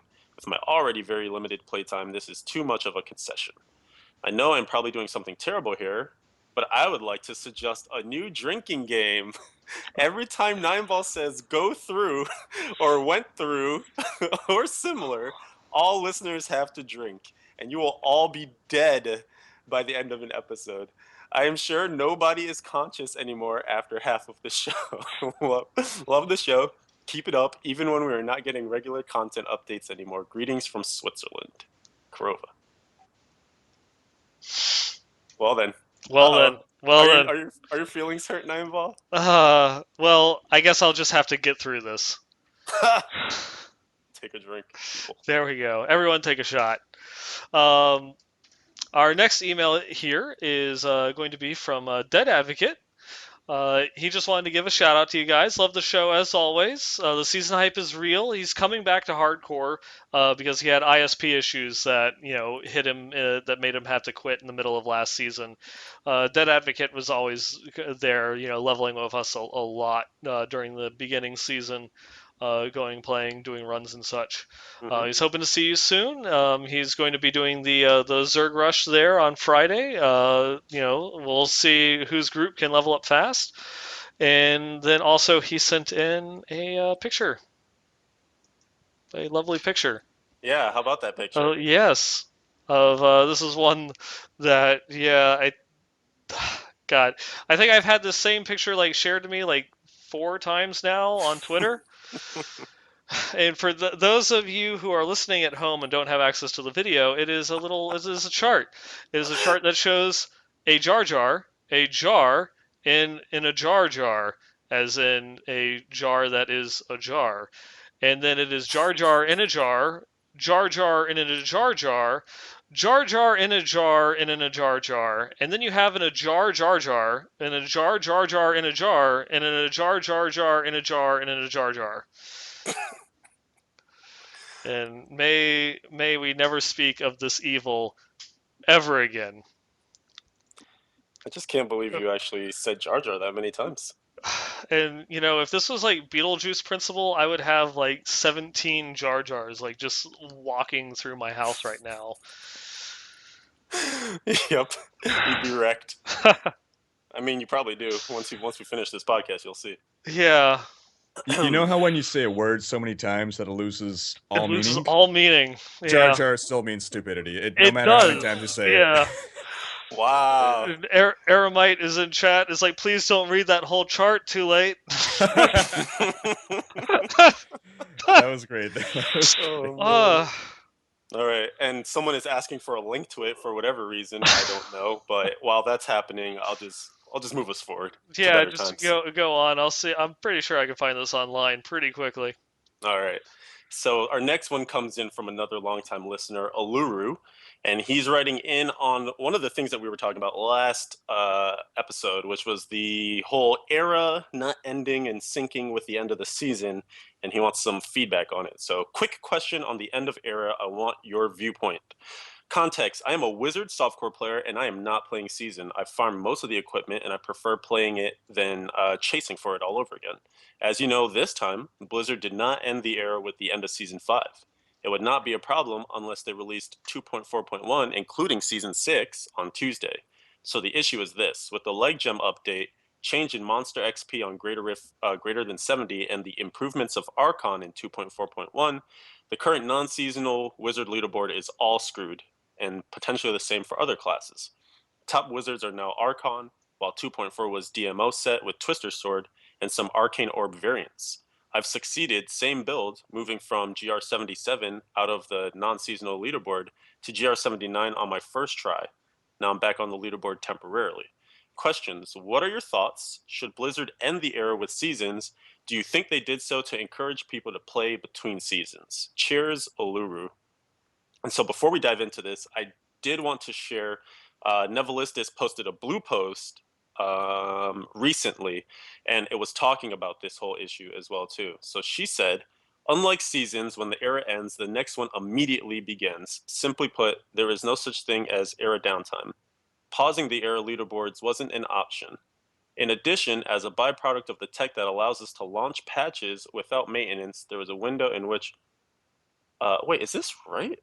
I'll keep reading. I'm not sure if this is the one I'm supposed to be reading now. In which some players could still be, oh yeah, in which some players could still be on patch 2.4.0 for up to 24 hours, potentially creating the same issue of unfairness, but in perhaps a less obvious way, in order to put everyone on the same playing field. Ending the era after the patch was the best option to ensure all players had access to the same circumstances. Yeah, as I think there was actually another post that she had made either yesterday or the day before that Yes. specifically said that the way that they had changed the group meta, that if they had ended it, ended the era at the time that the patch itself came out, and that era 6 would have or if they had ended the era at the same time as the season had ended, that they would have had a brief period of time where you'd have the 4-player meta from patch 2.4, which might have gotten a higher greater rift than the group meta once Yeah, yes. 2.4.1 had come out.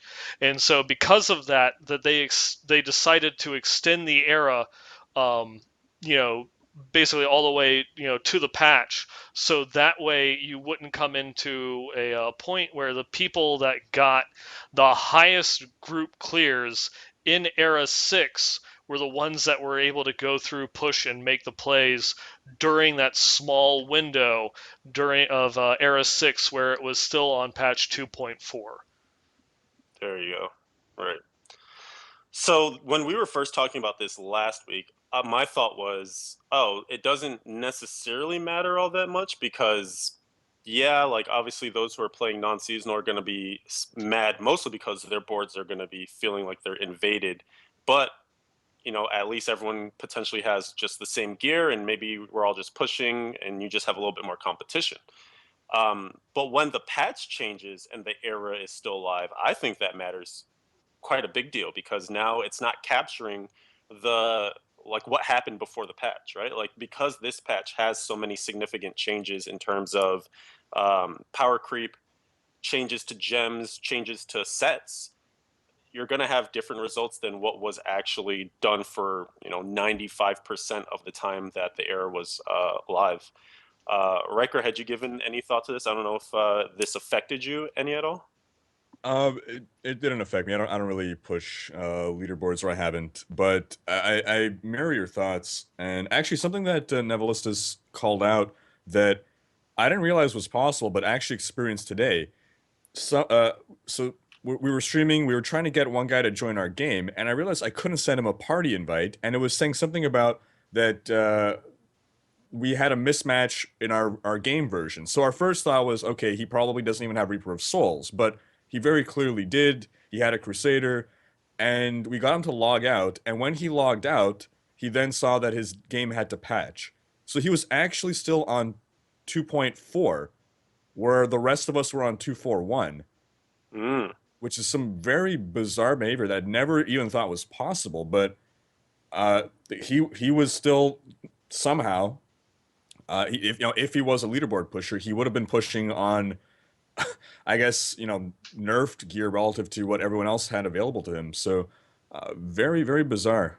So it's funny that you bring this up because for the first hour of my stream yesterday, I was actually farming cosmetics in 2.4 before they actually existed. Oh, So what happened was so you launch your battle.net desktop application, right? And what it does is it looks for an update, but you can actually get into game faster than the application can get the update for you. And if you're in game, if it says that you have an instance of that game running, it will not update it and it won't kick you out. So at least as far as I was able to play for an hour fine and not get kicked out. So you actually, like you said, you could really be pushing on 2.4, I guess, as long as you don't log out and then never get the update. So that was kind of weird because as soon as I logged out and shut everything down, restarted the app, and waited a little bit, then it said you have an update for 2.4.1. or not. It didn't say for 2.4, but it said you have an update, and then it started to download 2.4.1. Yep. And I found Nevilus's post from a day ago, and let's see. We're philosophically discussing the place of eras going forward, and namely what they mean to us as well as players, and how we'll handle rolling them in the future. How, or even whether or not eras are affected by patches is a consideration, and why we changed the way we rolled Era 5. Changes in 2.4.1 will affect the performance of multiplayer groups, potentially bringing overall group records down, and we wanted to avoid a situation in which Era 6 could have had multiplayer records effectively locked at the start of the era. This is definitely something that we could have communicated earlier and more clearly, and we're certainly going to strive to do so in the future. Needless to say, the community's feedback has most certainly been heard on this issue, and we're evaluating our process to try and find the best of both worlds going forward. Okay, there it is. That's what I was trying to find. Yeah. I mean, it's so. Remember last time when we left the conversation? Era not ending with the end of season 5. Controversy? You let us know. Yeah. Well, apparently it's controversy. And they're letting us know. Yeah, I'm just surprised that, I guess I'm not surprised. I just didn't consider it at the time that the era was always set to end Thursday. They at least gave us that much notice, but I didn't think about the fact that between there's a patch. What I actually was, which kind of I think made it make more sense for me, I was actually comparing this to season 1 when they patched right at the tail end of the season, and that was when the introduction of ancient items came in, and it kind of screwed up leaderboards, all over, because those who found ancient items were able to push much higher than those who didn't, and there was only like a 2-week period before the season was done. Mm-hmm. So it's kind of similar to that, which I remember how mad I was when that happened, so I can totally see why there's a little bit of an uproar right now. And that's it for emails. Yeah, and so I guess we will go through and continue on to items of the week. Items of the week. That's kind of weak. Look, WEAK. I think we can get a better voice for that. Come on. The people want it. You've got quite a treasure there in that item of the week. Yes. Oh boy, here it comes. All right, so we're gonna do things a little bit differently. I guess this week we only had one person send in an item to actually be featured on items of the week. And of course, we have Riker, who is well known for many of his impersonations that he's able to do, including that excellent Deckard Cain impersonation that you just saw. So this week is going to be a little bit special. So our one item that was sent in to us from Lovecraft, we have a lovely set of Frostburns here, is now going to be narrated by Deckard Cain. These pair of Frostburn gauntlets deal 10% more damage for cold skills. Add 702 strength. Attack speed increased by 7%. Critical hit damage increased by 50%. Critical hit chance increased by 10%. If you're not following, those are some max stats, bro. As a secondary affix, your cold damage has up to 44% chance to freeze enemies. Wow. That was beautiful. I feel like we should just end the show there. That's it. What are you supposed to do after that? Thank you, Deckard Cain. There we go. That's we're just gonna send all the items of the week over to you now, and so we'll just you'll have a couple hours to go and narrate all of them that we'll just play during the show. We'll outsource it to. I can pay you in pizza rolls. I have a lot of pizza rolls. Oh boy. Oh my goodness. How could anyone say no to that? Right? I know, right? Any of you guys watch Plinkett, Red Letter Media? No. Okay. So hopefully someone from chat gets the reference. Somebody want a pizza roll? So if you check that out, Plinkett Star Wars reviews. This guy is dead on with his critique, but also freaking hilarious. Adding that to my list of things to see. Oh man, dude, Lovecraft, you got a special treat there. There you go. Congratulations. And it's like, so there you go. You never know if you want to go and send in, an item to have featured on the show. It might get narrated by Deckard Cain at some point. Who knows? It's a possibility, a valid possibility. Awesome. But yeah, if so as we come to the end of the community section here, we definitely always want to showcase your thoughts, your items, anything that you want to share with us. Just drop us an email, westmarchworkshop@blizzpro.com. And I'm going to go into the normal outro spiel here. So again, if you want to send us anything to be shared on the show, whether it's a picture, an item, thoughts, your comments and such, go ahead, send them in. It's westmarchworkshop@blizzpro.com. You can also go follow us and chat with us on Twitter. The show's official Twitter account is at the WM Workshop. Obviously, we go and we stream live every Wednesday night at 9 p.m. Eastern, 6 p.m. Pacific at twitch.tv/BlizzPro. While you're here, go ahead, click the follow, and maybe hit the subscribe button if you like what we do, and check out all the other shows that we have to offer. On Sunday nights, there's Well Met, our Hearthstone podcast. Tuesday nights is the Heroes Power Hour. Wednesday nights, of course, is Westmarch Workshop covering everything Diablo. And Thursday nights is The Payload, our Overwatch podcast, which is coming up on their release here in less than a month, so that's about to get really popular. And of course, we are in game. We're the BlizzPro clan. If you want to go through and chat with us in game, if you don't want to leave your current clan, you can always join the Westmarch Workshop community to go through and hang out while being in your own clan, playing with other friends. But you want to join us because our friends are better, obviously.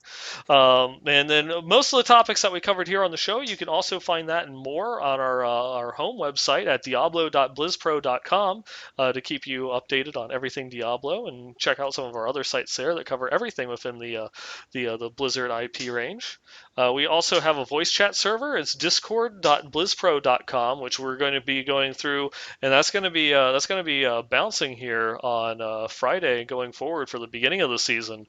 If you want to come in, chat, hang out with us during our stream Friday night, or just through the whole weekend in general. You can also follow us individually. I'm at 9ballgamer on Twitter. You can follow my co-host here, Leviathan, at SAStewart111. And then also tell them about your stream, which we'll be going through and doing on Friday. Yes, sir.